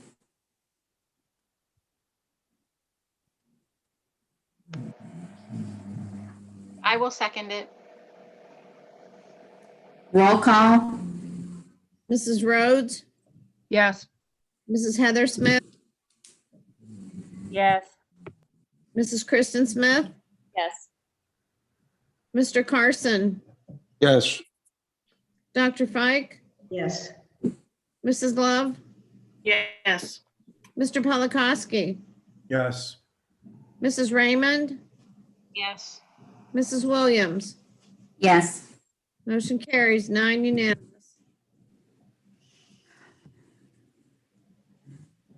And just for public awareness, we did not just vote to furlough anyone. We voted to consider all options. So I just want to make sure that that does not get misinterpreted. Correct. The reason why it's on the agenda tonight is because of time constraints. And also, I just want to say, because Mrs. Cavalier had mentioned about items being added to the agenda, that will happen. And basically, because if they didn't get added to tonight's list, and I'm not talking about these items, I'm talking about any item, they basically wouldn't be able to be added for another month. And sometimes time constraints cause things to be added to the agenda. Whether that's right or wrong or whose opinion that is, I think those are the reasons why sometimes things are added to a voting meeting that we didn't actually discuss during a discussion meeting. 2021 list of potential graduates. The board is asked to consider the approval of the list of the 2021 potential graduates. Roll call vote. I have a question, Michelle. Sorry. Yes, I'm sorry. No, that's okay. Is this absolute? You already know that these people will qualify and graduate. Is that correct? It says potential. Oh, just potential. Oh, yeah. Yes. Okay. Is there any other discussion? I'm sorry. No, it's all right. Thanks. Okay. Roll call vote. I need a motion and a second. Oh, I'm sorry. I'm like it's late. So I make that motion. I need a second. I will second. Discussion. Okay, now I need a roll call vote. Mrs. Heather Smith, Yes. Mrs. Kristen Smith, Yes. Mr. Carson, Yes. Dr. Fike, Dr. Fike, did you say yes? Yes. Mrs. Love, Yes. Mr. Polakowski, Yes. Mrs. Raymond, Yes. Mrs. Rhodes, Yes. Mrs. Williams. Yes. Motion carries 9 unanimous. ESS contract for paraprofessionals. The board is asked to consider the information provided, which we will be providing here with Mr. Novikov, regarding the ESS support staff agreement, which expires at the end of the 2020-2021 school year. And I wanted to thank Mr. Novikov. He's been devoting a lot of energy to this situation. So, Mr. Novikov, would you join us, please? Yes. Do you want me to summarize what we're asking? Yes, sir. Certainly. So in the end of 2021 and June 30th, our agreement with ESS for the paraprofessionals ends. And paraprofessionals are all of our classroom assistants and personal care assistants. Unless we provide written notice to ESS by the first week in March, that will automatically renew itself. We're recommending that the board authorize Mr. Masha to provide in writing to ESS that we terminate that agreement. That means we would still continue out this year. It doesn't stop paraprofessional services next week. It would provide in writing that we are going to terminate that contract. Then what we would like to do is put a request for proposals from other providers. We'd have to detail that and present that to the board to provide bids for that same services, as well as put together a more comprehensive proposal to hire back paraprofessionals internally. So what we're looking at are two big dates. March, we would like to present the request for proposal, as well as the financial information regarding what a structure of rehiring paras internally would look like. And then in April, once we receive those proposals and have that information, we plan on presenting the board a resolution to either a different third-party provider, it could be ESS again under different terms, or a proposal to hire back internally, and or maybe even a combination of both. I'm going to do everyone a favor and not use the word hybrid. We'll call it blended model of both, if that were the case. So we're looking at basically 60 days or 2 months to put this together. But we would be looking at all options. Would that be correct, Mr. Novikov?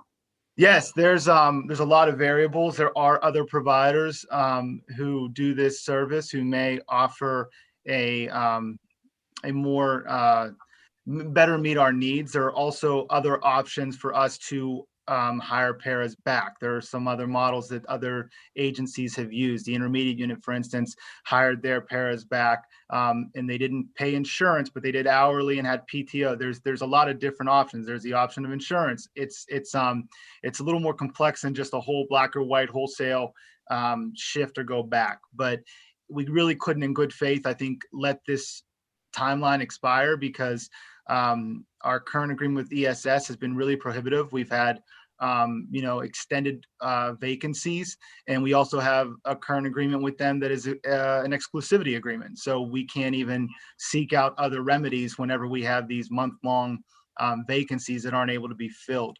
So that in of itself, put me in the space that we just couldn't, in good faith, continue down that road. Maybe ESS, we can look at changing some terms. I know that we're going to present the board with kind of what we want in that request for proposal. But I also think that, we're going to explore every single option possible. So with ESS, you had mentioned that we increase what we have to pay them starting next year. Is that correct? Yes. So the 2-year agreement that we have with them that we are in is at a rate of $16.50 per hour. The district cost, it's not what paras get paid, that's cost to district. And there's a 3% cost of living adjustment every year that was waived over these 2 years. It will start next year. So it'll be over $17 roughly next year. And then it is in their standard language that's an annual increase. It was just waived under the 2 years of this existing agreement.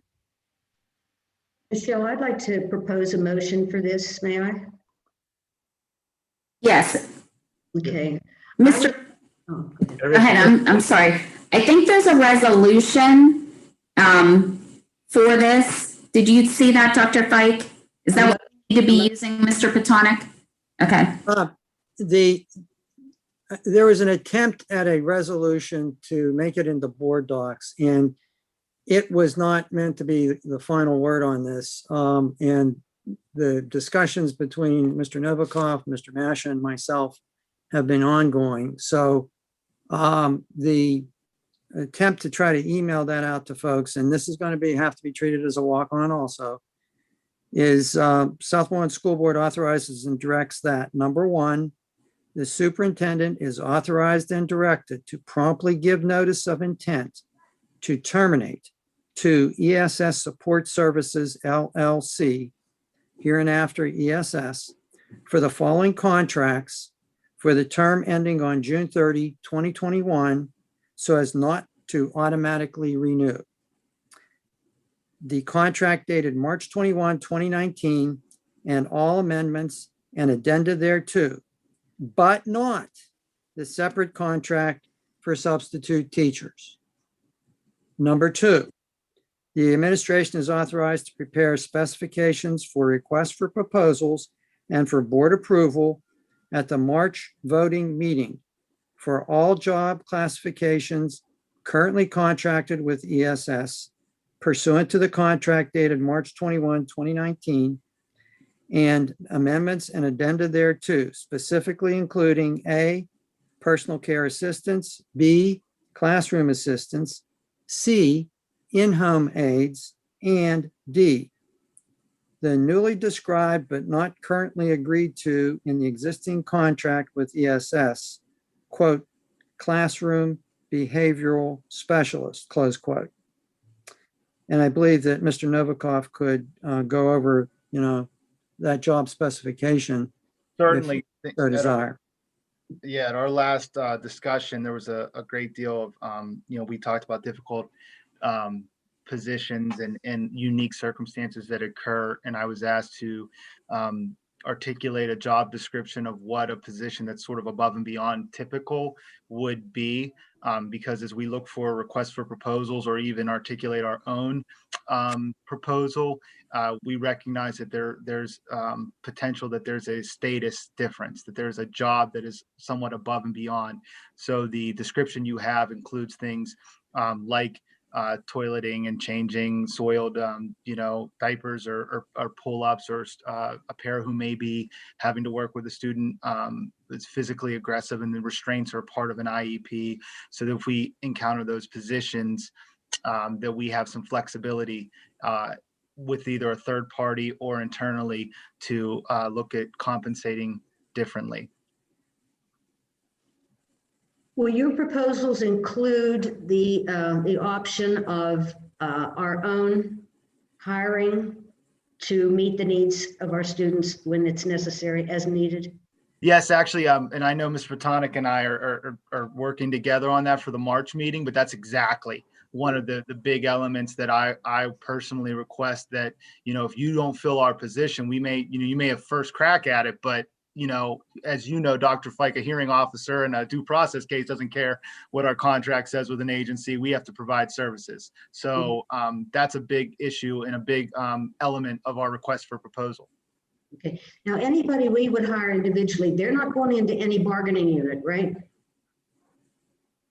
If we were to go that route, and we would lay that out for you, they previously were not in a bargaining unit. They had an agreement, much like the secretaries do. And that's one of the things that's tricky as far as when we look at these different structured proposals. I really want to be clear and present, the pros and cons. I think there's a financial way to present us bringing paras back that would be advantageous, but of course it brings on the human resources elements too of those dynamics that come into play that are different as well. So I just want to make sure we can present really clearly all of our options and what those options cost, and ultimately make a decision that best meets our students' needs.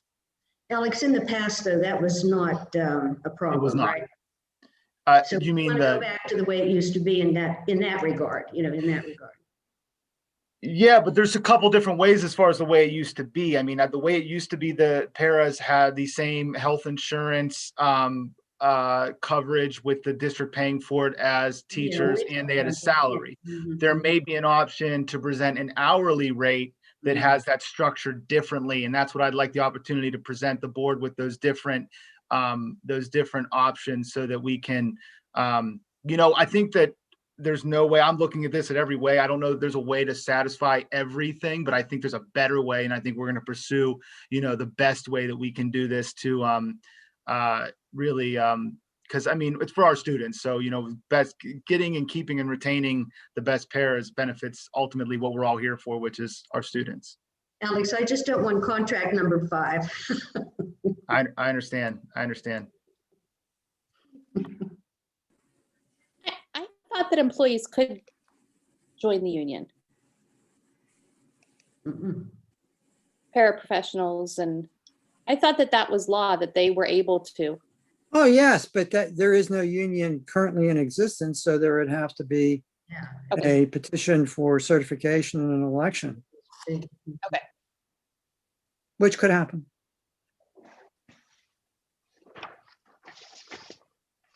So I think that the obvious thing is that while considering this, we have to be very careful about any new money that we would spend.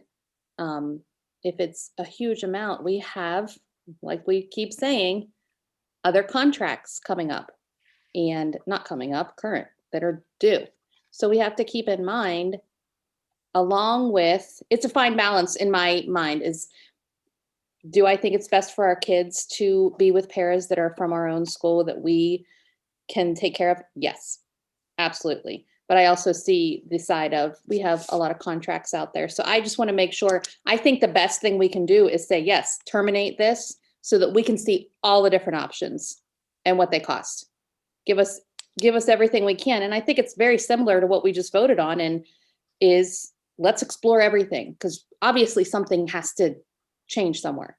So I look at it as the same kind of vote that we just did. Like, let's look at our options. I'm assuming that ESS is a for-profit business, so I'm assuming that they would want our business, whether or not we terminate and go back or not. I don't think they're going to say, no thanks, we don't want you back. But I would be surprised, since they're a for-profit business. So, Madam President, what you need is a Yes. motion to add this to the agenda with a voice vote and then consolidate this with all the others that will be subject to having a recess and coming back for public comment on them. Can I ask why this has to be a walk-on since it was already on the agenda? Isn't this the same as amending It a was motion? not part of the public agenda. ESS contract for paraprofessionals is on the agenda. But there's no contract there in the public. What do you mean by that? Well, I'm looking at board docs. And what I see is the board is asked to consider information provided regarding the SS support staff, which expires at the end of the month, at the end of the school year. But there's no public resolution. There's copy of a previous agreement. And then there was the rough draft early version of this, but they're an administrative. Never mind. It was on the agenda, so I thought that we were good to go. Never mind. So Sorry. did I. So did I. There it is. No, the resolution itself is not out to the public, and it didn't say that you were going to vote on it. It said you were going to consider information. Didn't you just read a motion? I did, and I Yeah. just read it, and I'm asking the president to call for a vote to add that to the agenda so you can move forward. Because it's not on the agenda. It's not there. I understand now. I didn't realize that all of that documentation was not under public. I did not realize that. Right, So and this one is not at all. Yes. that came as an email. Okay, so I need a motion to walk on ending the ESS contract and preparing for advertisement of bids. Correct? Well, it's the gathering of information. You'll make the decision to advertise when that information comes back to you and say, okay, go forward with it. But you want the specifications first. Okay. Because I'll make the motion. I'm going to ask the board to approve them before they go out for advertisement. So you all agree on what they should be. I will make the motion to walk that on. Okay. I need a second. I'll second it. Okay, is there any other discussion? Just a voice vote. Okay, all those in favor? Aye. Aye. Opposed? Aye.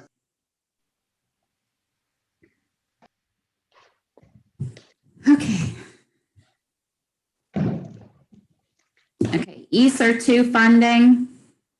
Board is asked to consider the formation of an advisory group to assist in the identification of purchases using the new ESSER 2 funds. The advisory group may comprise of all administrators, business manager, parent representatives from each building, teacher representatives from each building, and 2 board representatives. The 2 board representatives doesn't have to be set in fact, but would asking for board representation. I'll make a motion. I need a second. I'll second that. Discussion? Michelle, is this like what we did before when we got that CARES money? Is that the same thing? Yes. Okay, who was on that committee that made those decisions? I think this is different. I don't think that we had an advisory group. I think is that a new requirement that, well, not a requirement, but something they're putting out there that you should form these groups? Because of the large monetary value of this, Dr. Claire really strongly encourages that we form a committee. That way we have district-wide input just to make sure that we are following all potential processes.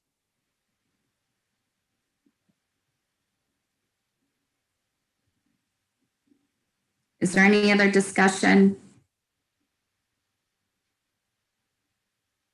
Okay, roll call. If parents want to be on this, how do they contact? Who do they contact? The building level principals. Okay. Mrs. Kristen Smith, Yes. Mr. Carson, Yes. Dr. Fike, Yes. Mrs. Love, Yeah. Mr. Polakowski, Yes. Mrs. Raymond, Yes. Mrs. Rhodes, Yes. Mrs. Heather Smith, Yes. Mrs. Williams. Yes. Motion carries 9-all. Approval of business manager / transportation director job description. Board is asked to consider the approval of the job description for the business manager and director of transportation and authorize administration to advertise for the position. I need a motion. I'll make the motion. I need a second. Second. Discussion.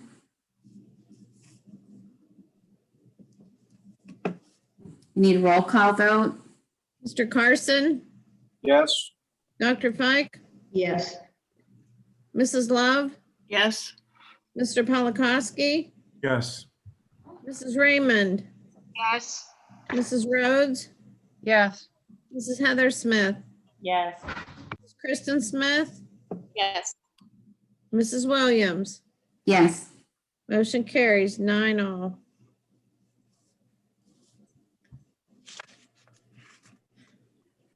Okay, job description for head high school coach. I'm going to motion to table all of those. I second the motion. Okay. So that would be for the head high school coach, the head middle school coach, and assistant coaches for both buildings, correct? Yes, That's my motion. Okay. I second. Can I just do a voice vote on that, Mr. Petonic? You may. All those in favor? Aye. Aye. Aye. Opposed? Okay, FMLA policy. I will motion to table that as well. I will second. I'll second. All those in favor, say aye. Aye. Aye. Opposed? Okay, accept resignation of 8-hour custodian. We missed one, Mrs. Oh, I'm sorry. I'm sorry. Parent and student learning resources. The board is asked to approve the attached list of resources for parents and students, and it is under public content, and that would be posted on our website. I need a motion. I will make the motion. I need a second. I'll second. Discussion. Yes, I have an absolute objection to including the Southern Poverty Law Center as a resource about anything. It is a communist group from the 1960s. It was with the SDS and groups like that. I just think that is absolutely terrible. We've had issues in Southmoreland before about that, and I think it should be removed if it hasn't been already. I think we can remove one.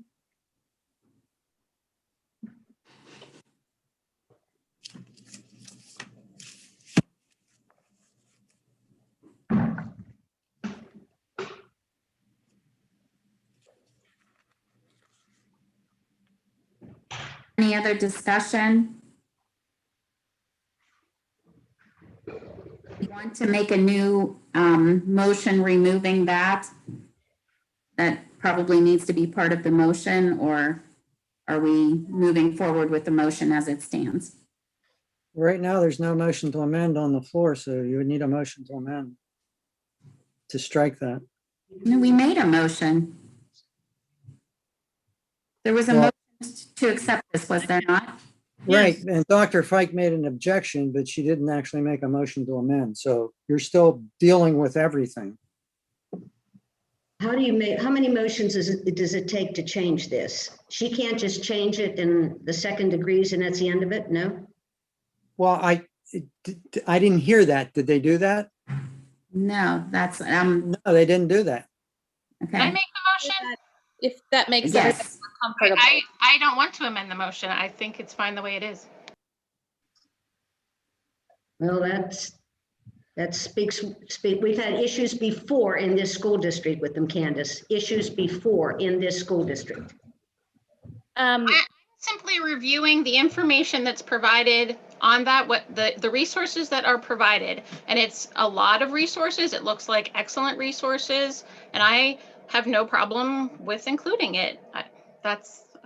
Did you look at it? Yes, I'm looking at it right now. Do you know who they are? Do you know who they are? I do. Okay. Well, if it's included in the motion, all I want to say to the public is I'm not a part of this. I would have no parts of that going out to our constituents. Who is this Southern Poverty Law Center? I mean, you said they were communists, so. From the 1960s, Jason. They were around the SDS, the Students for a Democratic Society in the South. They've been in the Chicago's, all that stuff. They were all the Bernadette Dorn type people and that. They've been around forever. Here's my thinking on it. We are providing a number of resources, and people are able to pick and choose what they feel is most appropriate for their family and for what they're interested in. If it was the only thing that we were offering, then that would perhaps be a different situation. But there are a number of different options that people can use what they feel is appropriate for their family. That's why I feel like it's okay to allow it. We're not forcing it on anyone. People can choose what they think is appropriate. And it represents the Southmoreland School District.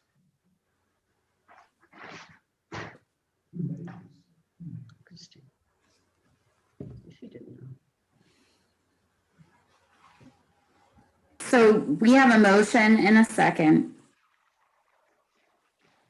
Do we have any other discussion?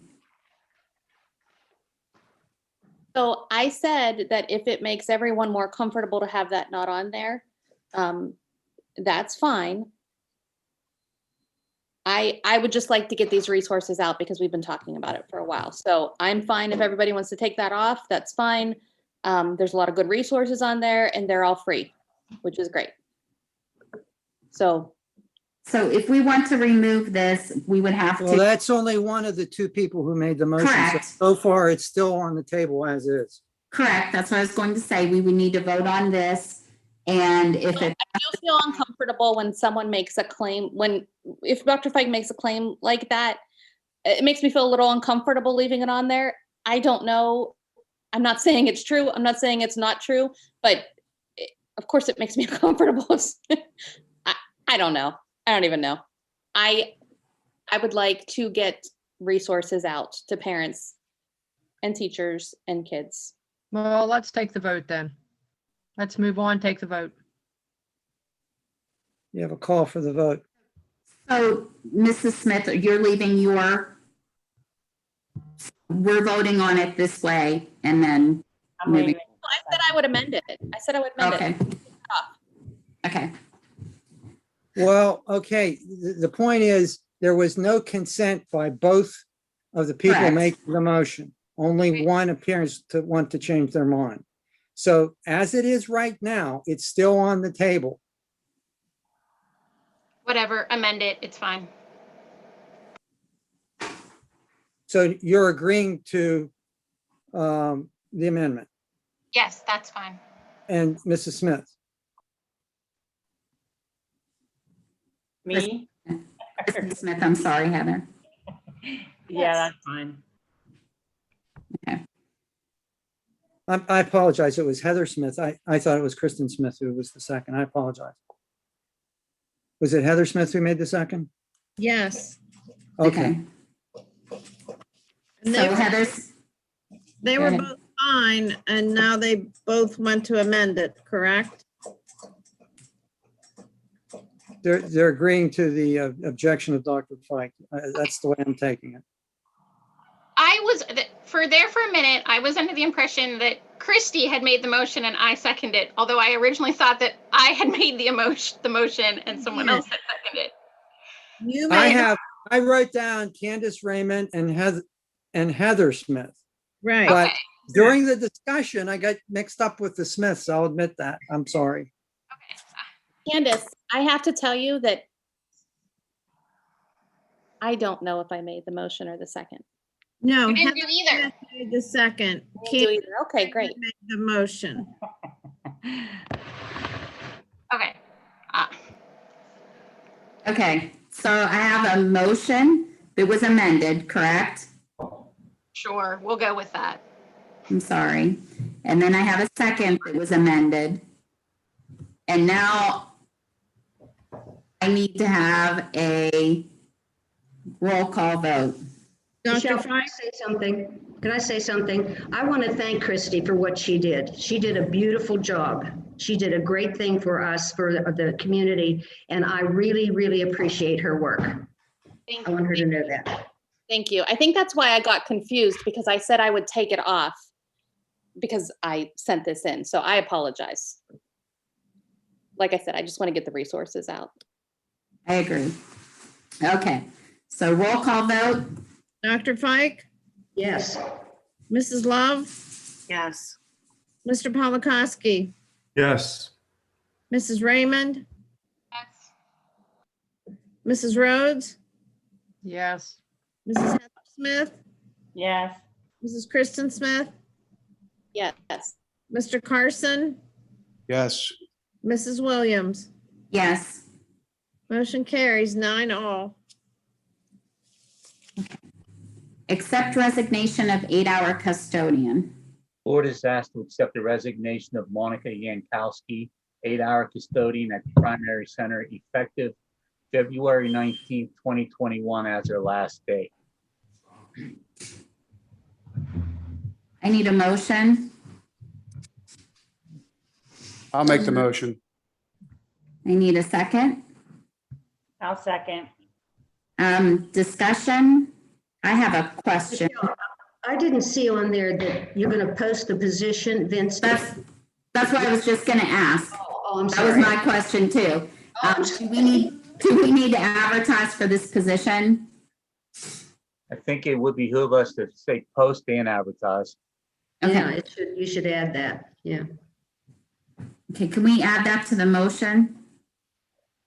Yes. Is the people who made the motion comfortable with adding that portion? Yes, that's fine with me. Okay. And who was the second? I'm not sure. I'm not gonna guess. Heather Smith? Okay, are you okay with that? Yeah, that's fine. Okay. I'll vote. Carson? Yes. Dr. Fike? Yes. Mrs. Love? Yes. Mr. Polakowski? Yes. Mrs. Raymond? Yes. Mrs. Rhodes? Yes. Mrs. Heather Smith? Yes. Mrs. Kristen Smith? Yes. Mrs. Williams? Yes. Motion carries 9-all. Accept retirement of cafeteria worker. Board is asked to approve the retirement of Charlotte Problick as a cafeteria worker effective February 19th, 2021. Mrs. Problick has been with the food service department for 13 years, and I wish her the best of luck in her retirement. Mr. Masha, before we move forward, does this position also need to be posted and advertised? I do not believe, I would have to ask Mrs. Capone that. I don't believe, she did not indicate that it did. Okay. I need a motion. So moved. I need a second. Second, Carson. Discussion. Roll call vote. Michelle, I was going to say, if it does need posted, we can always do that at another meeting anyhow, right? Right. So we Yeah. can go ahead and accept this, and then if we have to, we could do something later. Yes. Mrs. Love? Yes. Mr. Polakowski? Yes. Mrs. Raymond? Yes. Mrs. Rhodes? Yes. Mrs. Heather Smith? Yes. Mrs. Kristen Smith? Yes. Mr. Carson? Yes. Dr. Fike? Yes. Mrs. Williams? Yes, and I would like to thank her for her service. Motion carries 9-all. Okay, March 10th, 21 to March 24th, 21, training employee, HS 20-21. Board is asked to consider the approval of orders for 2-week training period for employee HS 2021 from March 9th to March 24th, 2021. I'll make the motion. I need a second. Second. Any discussion? Is this something we're not allowed to know what it is? I don't know what it is. It's an employee National Guard, Dr. Fike. Oh, thank you. Oh, my goodness. Okay, I'm glad you, okay, thank you. I thought you were, I couldn't figure out what you were training someone for. Okay, gotcha. Thank you. Absolutely, yes. Mhm. Okay, roll call vote. Mr. Polakowski, Yes. Mrs. Raymond, Yes. Mrs. Rhodes, Yes. Mrs. Heather Smith, Yes. Kristen Smith, Yes. Mr. Carson, Yes. Mike, Yes, Mrs. Love, Yes. Mrs. Williams. Yes. Motion carries 9-all. citizen comments. Board approval for leave from July 2021 to February 2022. The board is asked to approve orders which were modified starting June 15th, 2021 to March 6th, 2022 for employee HS 2021. This leave is for the first semester of the 2021-2022 school year and will require the board to approve the administration to assign a long-term substitute. I need a motion. So moved. I need a second. I will second. Discussion. Roll call vote. Mrs. Raymond, Yes. Mrs. Rhodes, Yes. Mrs. Heather Smith, Yes. Mrs. Kristen Smith, Yes. Mr. Carson, Yes. Dr. Fike, Yes, Mrs. Love, Yes. Mr. Polakowski, Yes. Mrs. Williams. Yes. Motion carries 9-all.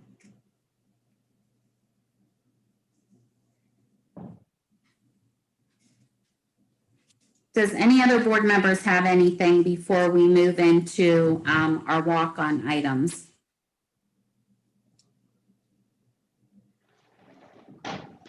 Now, remember, you're going to actually take a recess so that people have time to phone in comment. Correct.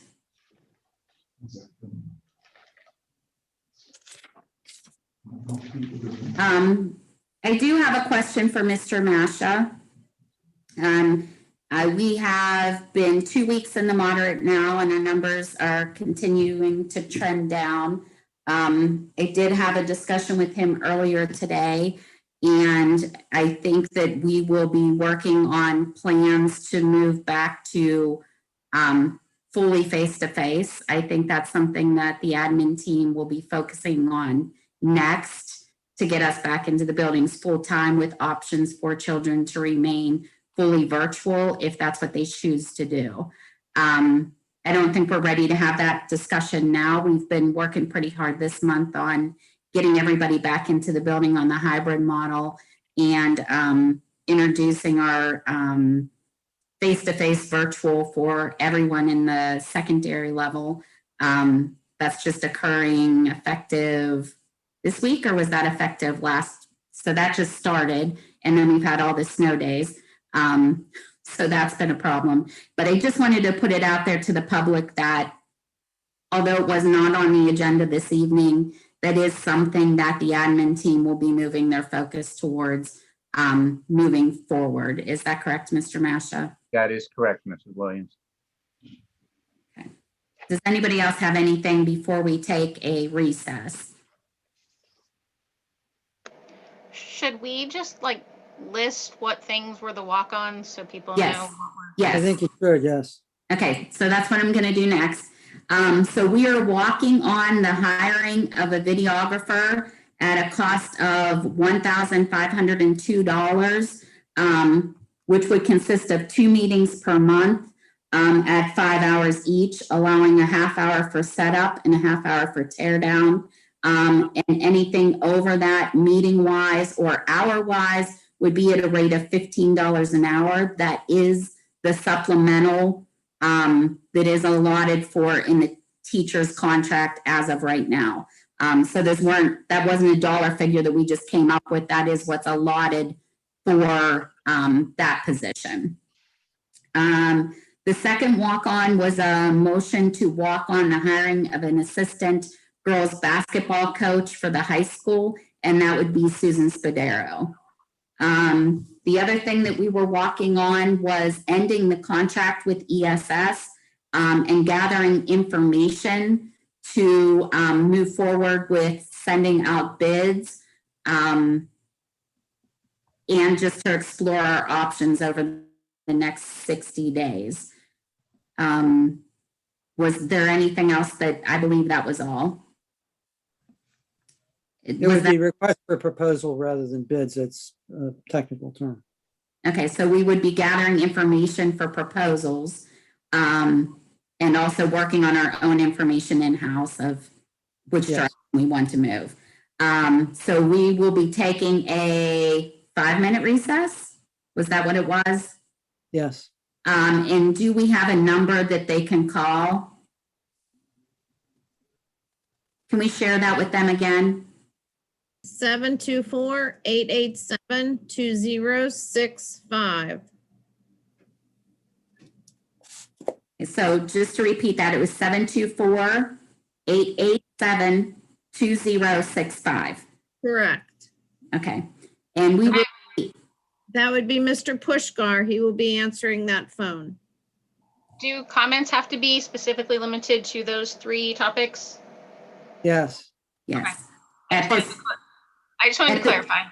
At this point, they should be limited to these, and there will be another public comment section at the end of the meeting that would not have to be related to these items. Okay. Okay, 5 minutes. Thank you.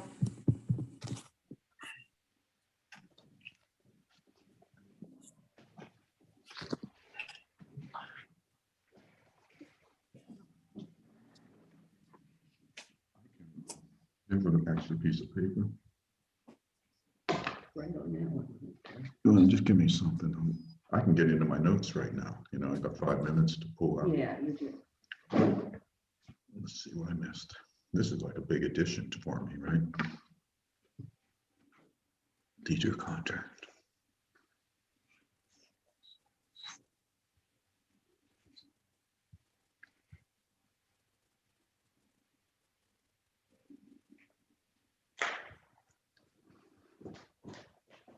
Technically, I'm way ahead of them on this COVID stuff. I'm going to be prophetic. That's the only point of doing this work to the larger community.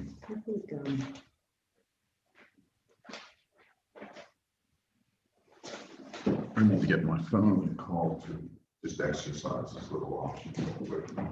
Yeah.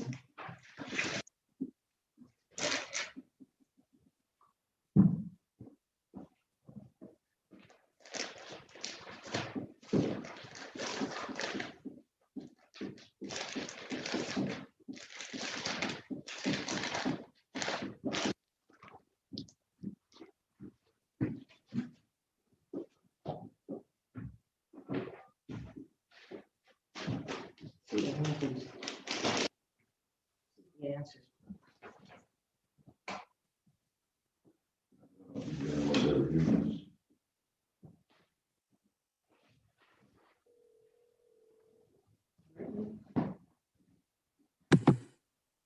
I just want to remind everybody that we are still live and you should be muted. I'll use Dr. Flake's microphone. I'll use Dr. Fike's microphone. I'd like to comment on the walk-on item of the basketball coach. This is Jan Kiefer. Okay, call on me. Thanks. All right. That's how you do it. I'll just say basketball should be an outside sport. I'm a big basketball player. Yeah.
30 seconds.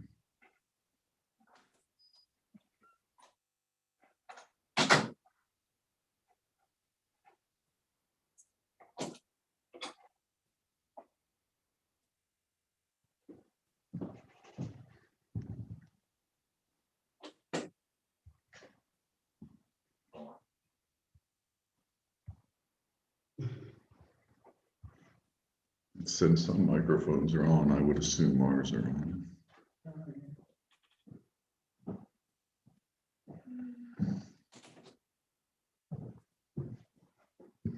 He has to send another email for us to get back on the executive session.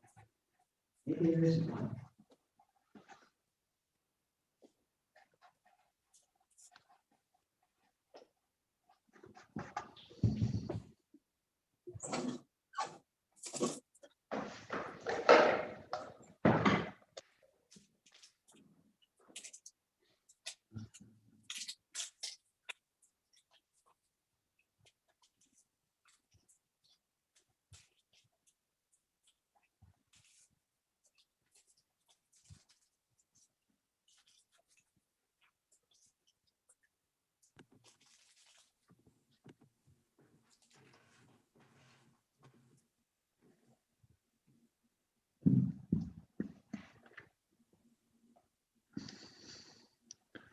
$15,000 flu cases last year, 23 this year.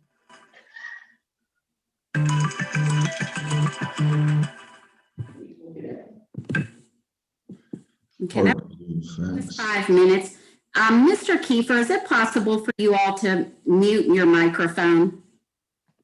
I'll try. I think we all should be muted if we're on a break, because you Well, could be correct, but you need to mute. I mean, otherwise, I think Mr. Pushkar can mute, but I think everybody else has muted. I think you were the only ones that were unmuted.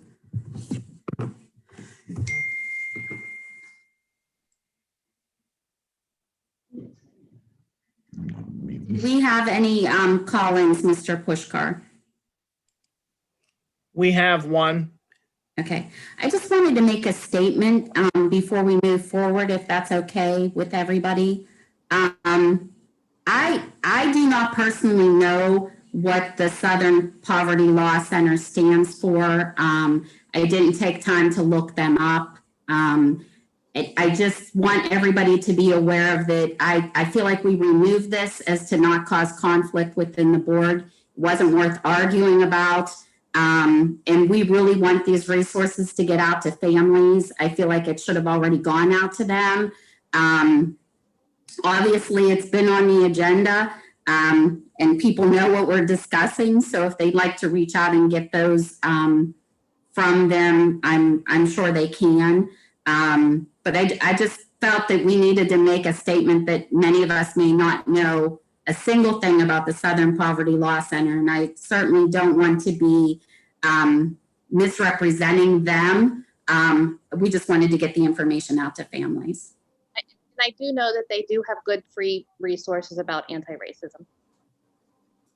Thank you. Mrs.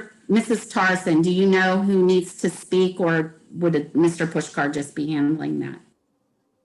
I have the individual, they wish to speak about one of the topics, not necessarily one of the walk-on topics. No, it's just the walk-on topics. Is that Janae Miller? Jean Miller wishes to speak about the furloughing of positions. Right, but she needs to wait until the end of the meeting. Okay. Right? Only the walk-on items. We'll wait till then. Yeah. Okay, thank you. Were there any other calls to you, Mr. Pushkar? Just Mr. Kiefer.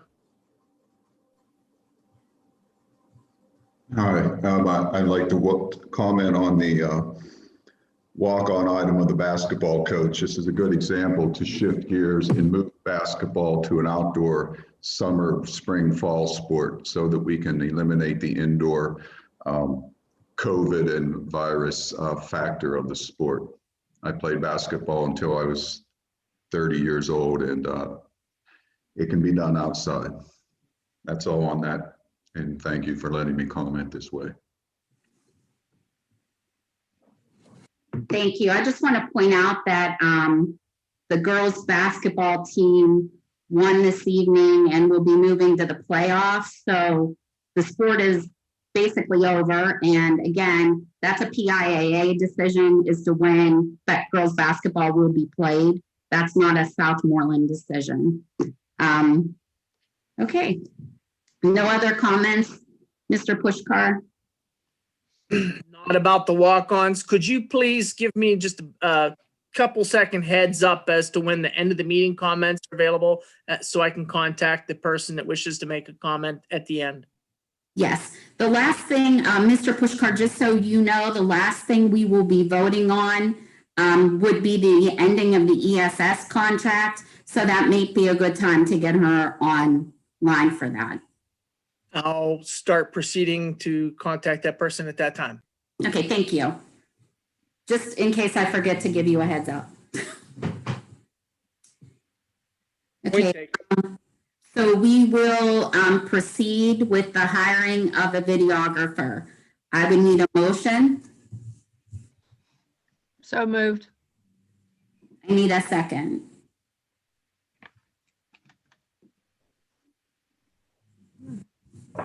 I will second, but is the motion to just post to hire, not to actually hire, correct? Correct. So it'd be a motion to post and then advertise simultaneously in case nobody bids on this through the district. Okay, I just wanted to clarify. So we have a motion and a second. Is there any discussion?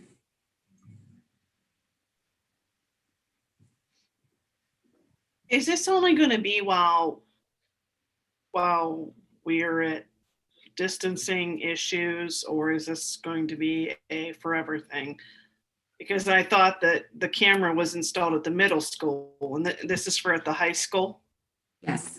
So this is just for during COVID while we're allowing board members to be Zoomed. I believe according to what we adopted, the administration team would not be present in person. They would be present through Zoom meetings, and any board members that would be uncomfortable with coming back to in-person meetings, or possibly you could attend this way still if you were out of town or if you were ill and couldn't attend. That's my understanding of the new policy. And I believe this videographer would, well, so there again, and maybe Mr. Pushkar and Mr. Masha could fill us in. We had it, so somebody does have to start and stop the meetings, even when we are in the middle school. Yes. So even though it's a camera there, somebody is monitoring what is occurring within that meeting.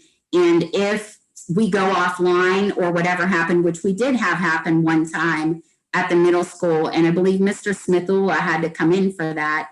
Maybe Mr. Pushkar could correct me if I'm wrong on that, but I know one of them had to come in and go over and fix something somewhere. So I believe this videographer would be a person that would be staying within the district. There just wouldn't be necessarily the setup and takedown of equipment included in that then, because obviously the camera's installed in the ceiling and we wouldn't have to move forward. I do also think that that wasn't the perfect setup for what we were doing. I think that camera was installed so that nobody had to be present at the meeting. But again, maybe Mr. Pushkar could offer some assistance on the subject. Historically, the position has always been manned by somebody. When the original Mr. Pollard resigned from the position, it was, we kind of set up something that was a little more hands-off, but wasn't 100% hands-off. Mr. Smithula installed a fixed mounted camera, but it was still managed from remote equipment and was still always manned the duration of the meeting. It just wasn't in the building during the meeting. So I would say the position has always, for the last probably 15 to 20 years, existed. Somebody has manned that position. It's a supplemental that's in the budget. So regardless of, post-COVID, when we come back to full in-person and we're not doing Zooms or anything, you still need someone to record the meetings and post them to YouTube. Does that answer your question, Mrs. Love? So I think this person would be here to stay. I think, I just don't want to see that have to be Dr. Clara. That's my only concern. I think he did this to help us out in the moment till we could get somebody so that we could return. And is the plan to return, would be the plan to return in March, correct? Our first discussion meeting would be in the building, correct? I think you're muted, Mr. Patel. Muted, Ms. Patonic. I'm sorry. Yeah, Mrs. Tarson has to do the advertisement in the notice. I would think that it would be the planning meeting in March. If for some reason you had a special voting meeting before then, I can't remember what the resolution says about the policy says about that, whether it would scoop that in with it or not. I don't have it in front of me now. But as of right now, we do not have a special voting meeting planned prior to the first March. So we would be returning to the building then for in-person meetings on March 11th. Yes.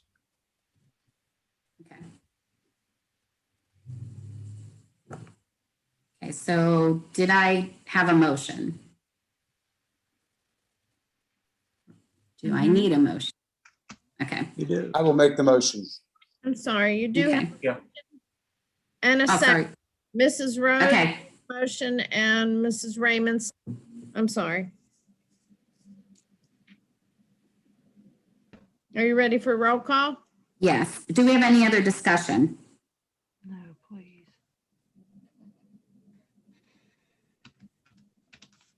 Okay, I need a roll call. Mrs. Rhodes, Yes. Mrs. Heather Smith, Yes.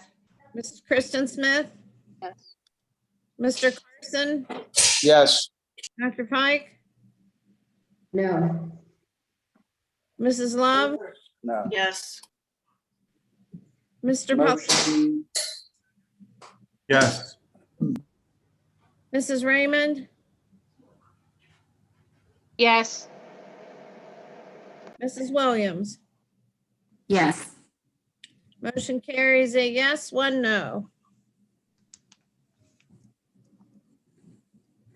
Okay, the next thing we had was a motion to walk on to hire Susan Spadero as the assistant girls basketball coach.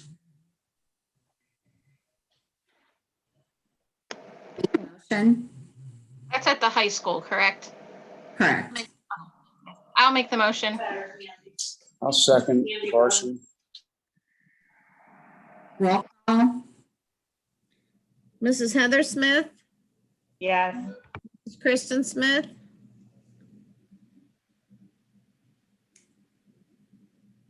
Mrs. Kristen Smith, I'm sorry. Yes. Mr. Carson, Yes. Dr. Fike, My vote is no because there is no job description. It has nothing to do with the individual. That's fine, but I cannot vote for something where there's no job description.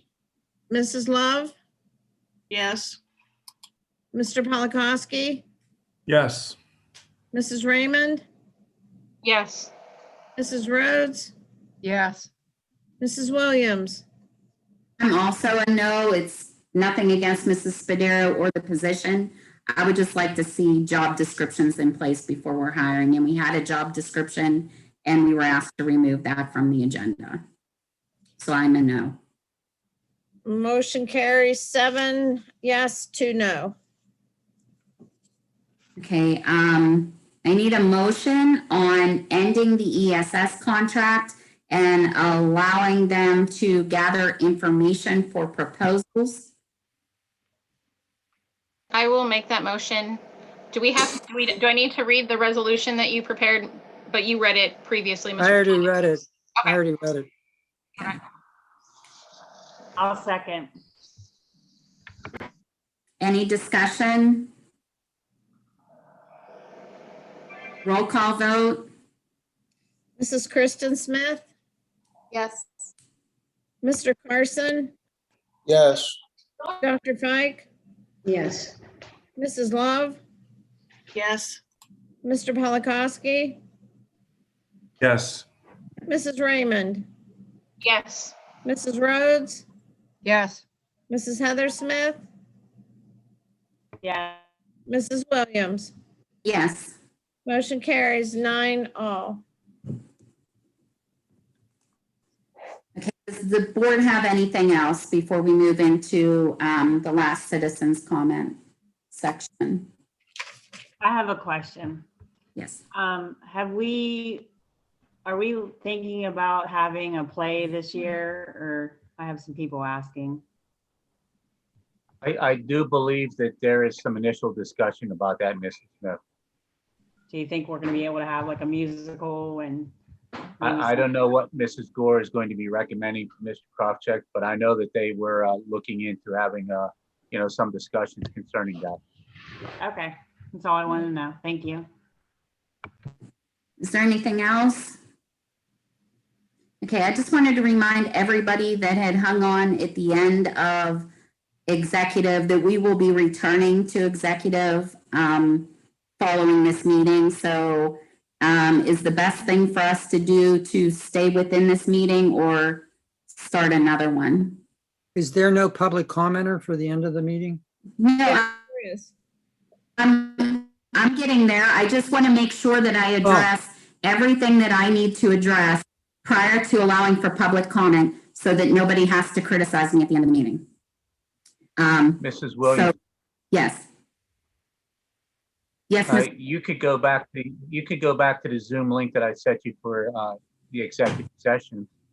Okay, so can I ask everybody to do that once we adjourn? If you could please return to the original executive session meeting we were in at 6 o'clock through that other Zoom link.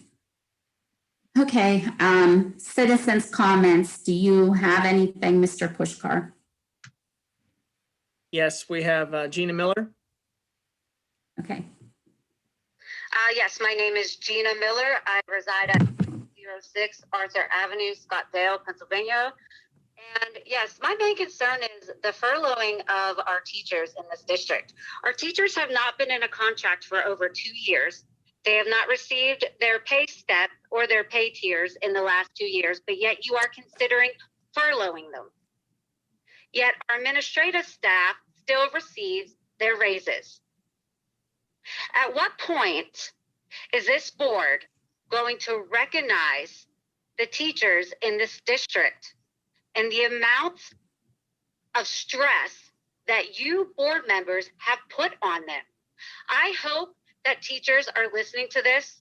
And as a parent, if these teachers choose to strike, I will support you. And there are many parents in the district that will support you. This is absurd. This is asinine.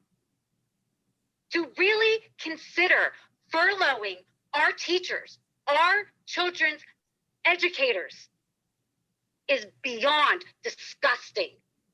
It disgusts me and the majority of parents in this district. You can't send our kids back 5 days a week because of the lack of teachers, but you're considering furloughing them?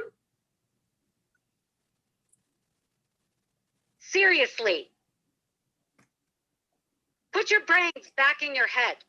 Find another way. Our children and our teachers do not deserve this. They work too hard to lose their jobs. They go above and beyond what is asked for them because they love these children. They don't teach for the money, they teach for their kids. They love them. Some of them die for them. But you are willing to consider furloughing them. That is disgusting. And I would not, if I were any of you board members, I would not sleep at night knowing that you would even consider this. The amount of stress that has been put on these teachers and these kids, and you're considering doing this, find another way. There is a better solution. Nobody needs a fence. You don't need to spend money on a fence.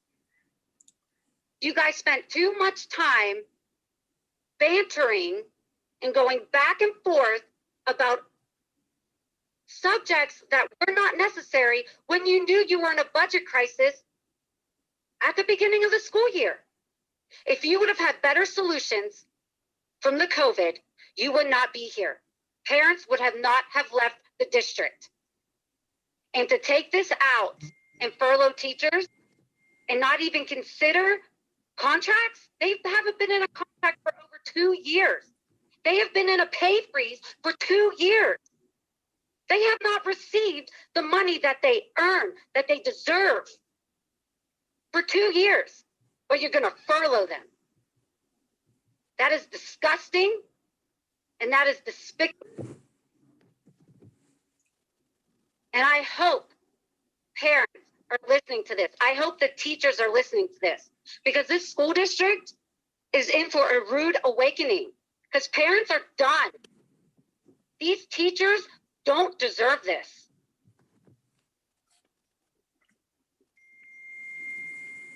This is unbelievable, unspeakable that this would even be an option.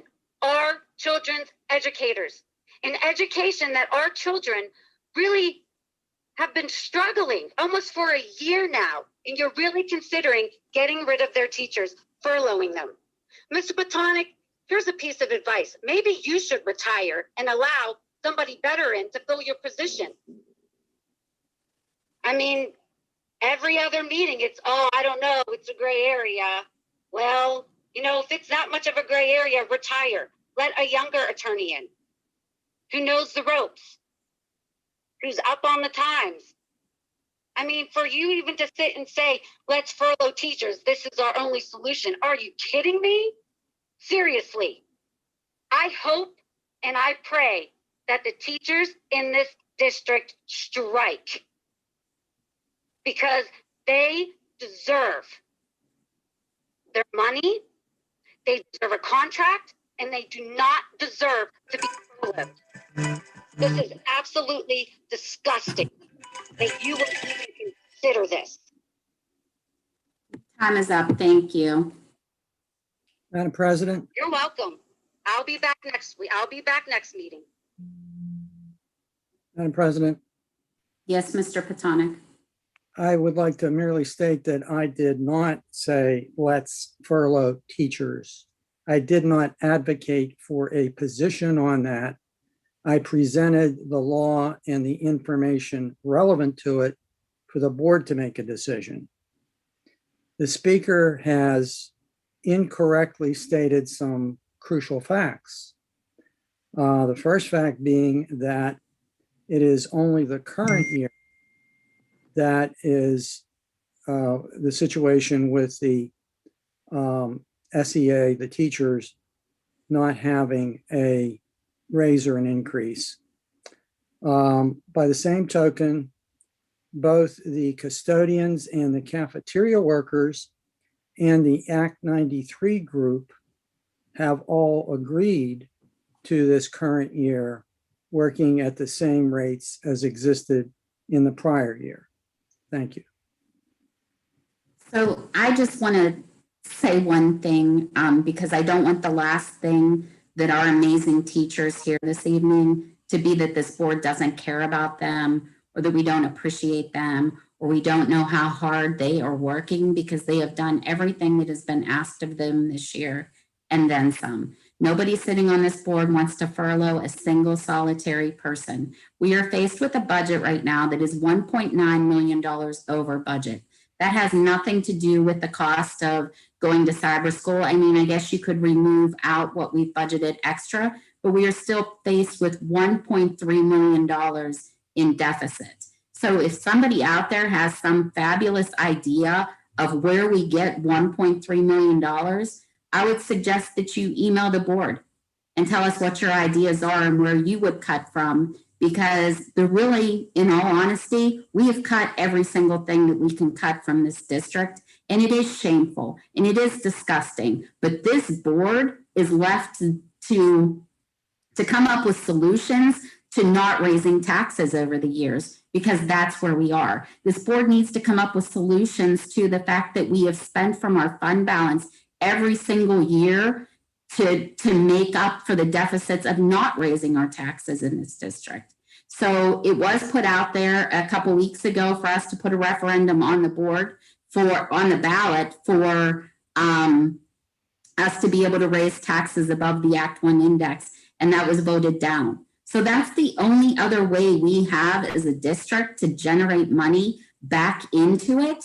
So yes, we have to look at all options. And that's what was put on the table tonight, because we have to, because there are deadlines. That's not saying that that is what's going to happen, nor is it saying we don't appreciate our teachers, because we certainly do. I think we can all agree that we have amazing teachers here. I think we can all agree that it would be great to not be sitting in a February meeting listening to each other say, what are we going to cut next? Because that's where we are. That's where we've been for the last few years. It would be great to be sitting here in a different position. So I just wanted to thank teachers again. You all have gone above and beyond. And I don't think that we could expect another single thing from you. And if there are solutions that teachers have to where we can get some money back into our budget, please email us. Please reach out to us. We're looking at all options, because that's what we need to do. Sorry, Mr. Pushkar, do we have any other comments, or Mrs. Tarson? I have none. Mr. Jan Kiefer wishes to speak again to the board. Thank you.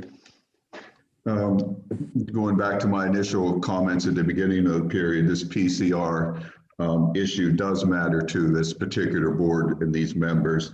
The court cases are starting internationally, and it'll go to the Supreme Court, and this will show to be a bad idea, which you can figure out right now with a minimal amount of research, just like taking the nursing home patients in New York and Pennsylvania that had COVID back into the nursing home. It was a bad idea. I'd like to know if the SCA is okay with the ventilation system in the school right now, and what those specs are for the public, what other SCA issues they have to going back if they're on the 6-foot rule. We need to get their demands on paper. I'd like to know what the cleaners are being used and the air treatments being used. I'd be more concerned coming to a public meeting because of the toxic effect of the air treatment that might have gone down right before I went in the room than I am getting the COVID. Let's talk about vaccinations for a minute. You know, they're testing them on 6-year-olds. That's going to be a decision we come up. I want to make sure you don't go back to Jim Crow, where you have separate is equal. The non-vaccinated children will not be allowed to attend physical school. Clearly, it's not equal. And we're asking the children to get vaccinated when more children have died this year from vaccinations than from COVID. They don't seem to be suffering from COVID and have a great immune system to kick this off as we're seeing things right now. So we've asked them to bear the brunt of the lockdown. Now we're going to ask them to bear the brunt of the vaccinations going in for something that they don't even need. We need to get that on the agenda now. These are subjects that take a long time to digest. Who again is responsible for shutting off the comments on the YouTube? If that's not anyone, then I'm going to assign the board president to that decision. I'm glad you're looking at the testing stress on children. That's for the first time, but these numbers would have really been interesting to see where we are for historical reasons.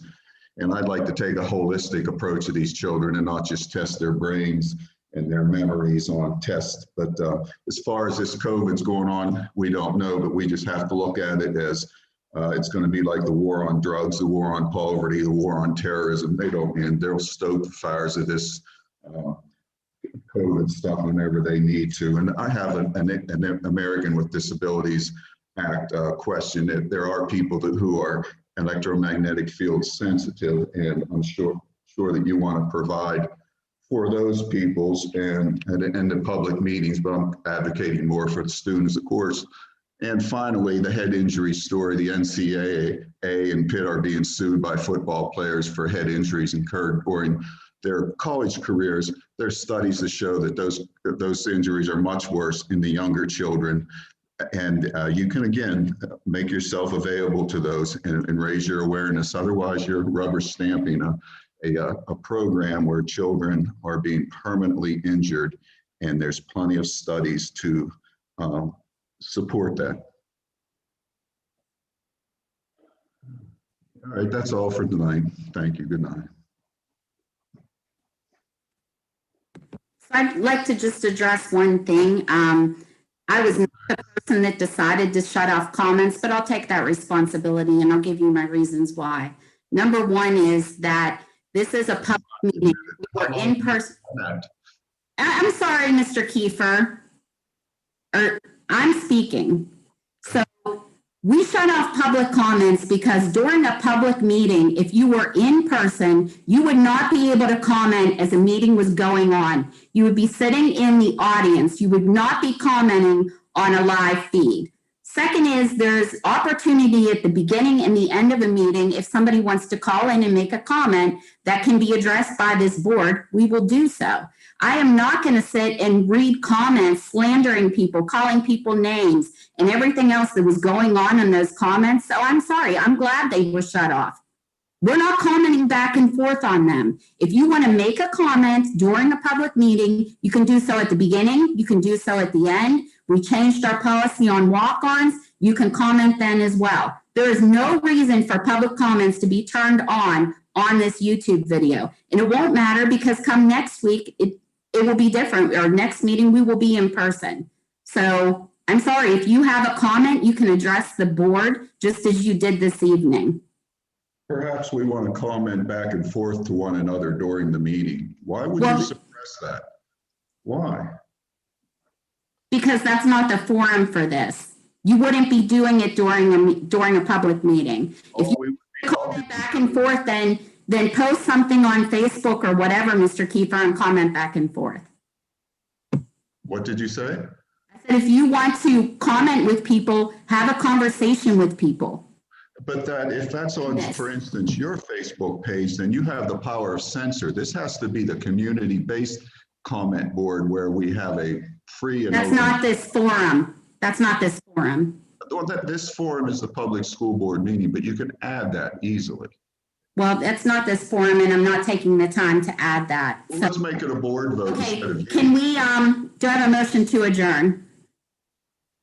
You're a dictator. I will make that motion. I'll second. All those in favor? Aye. Aye.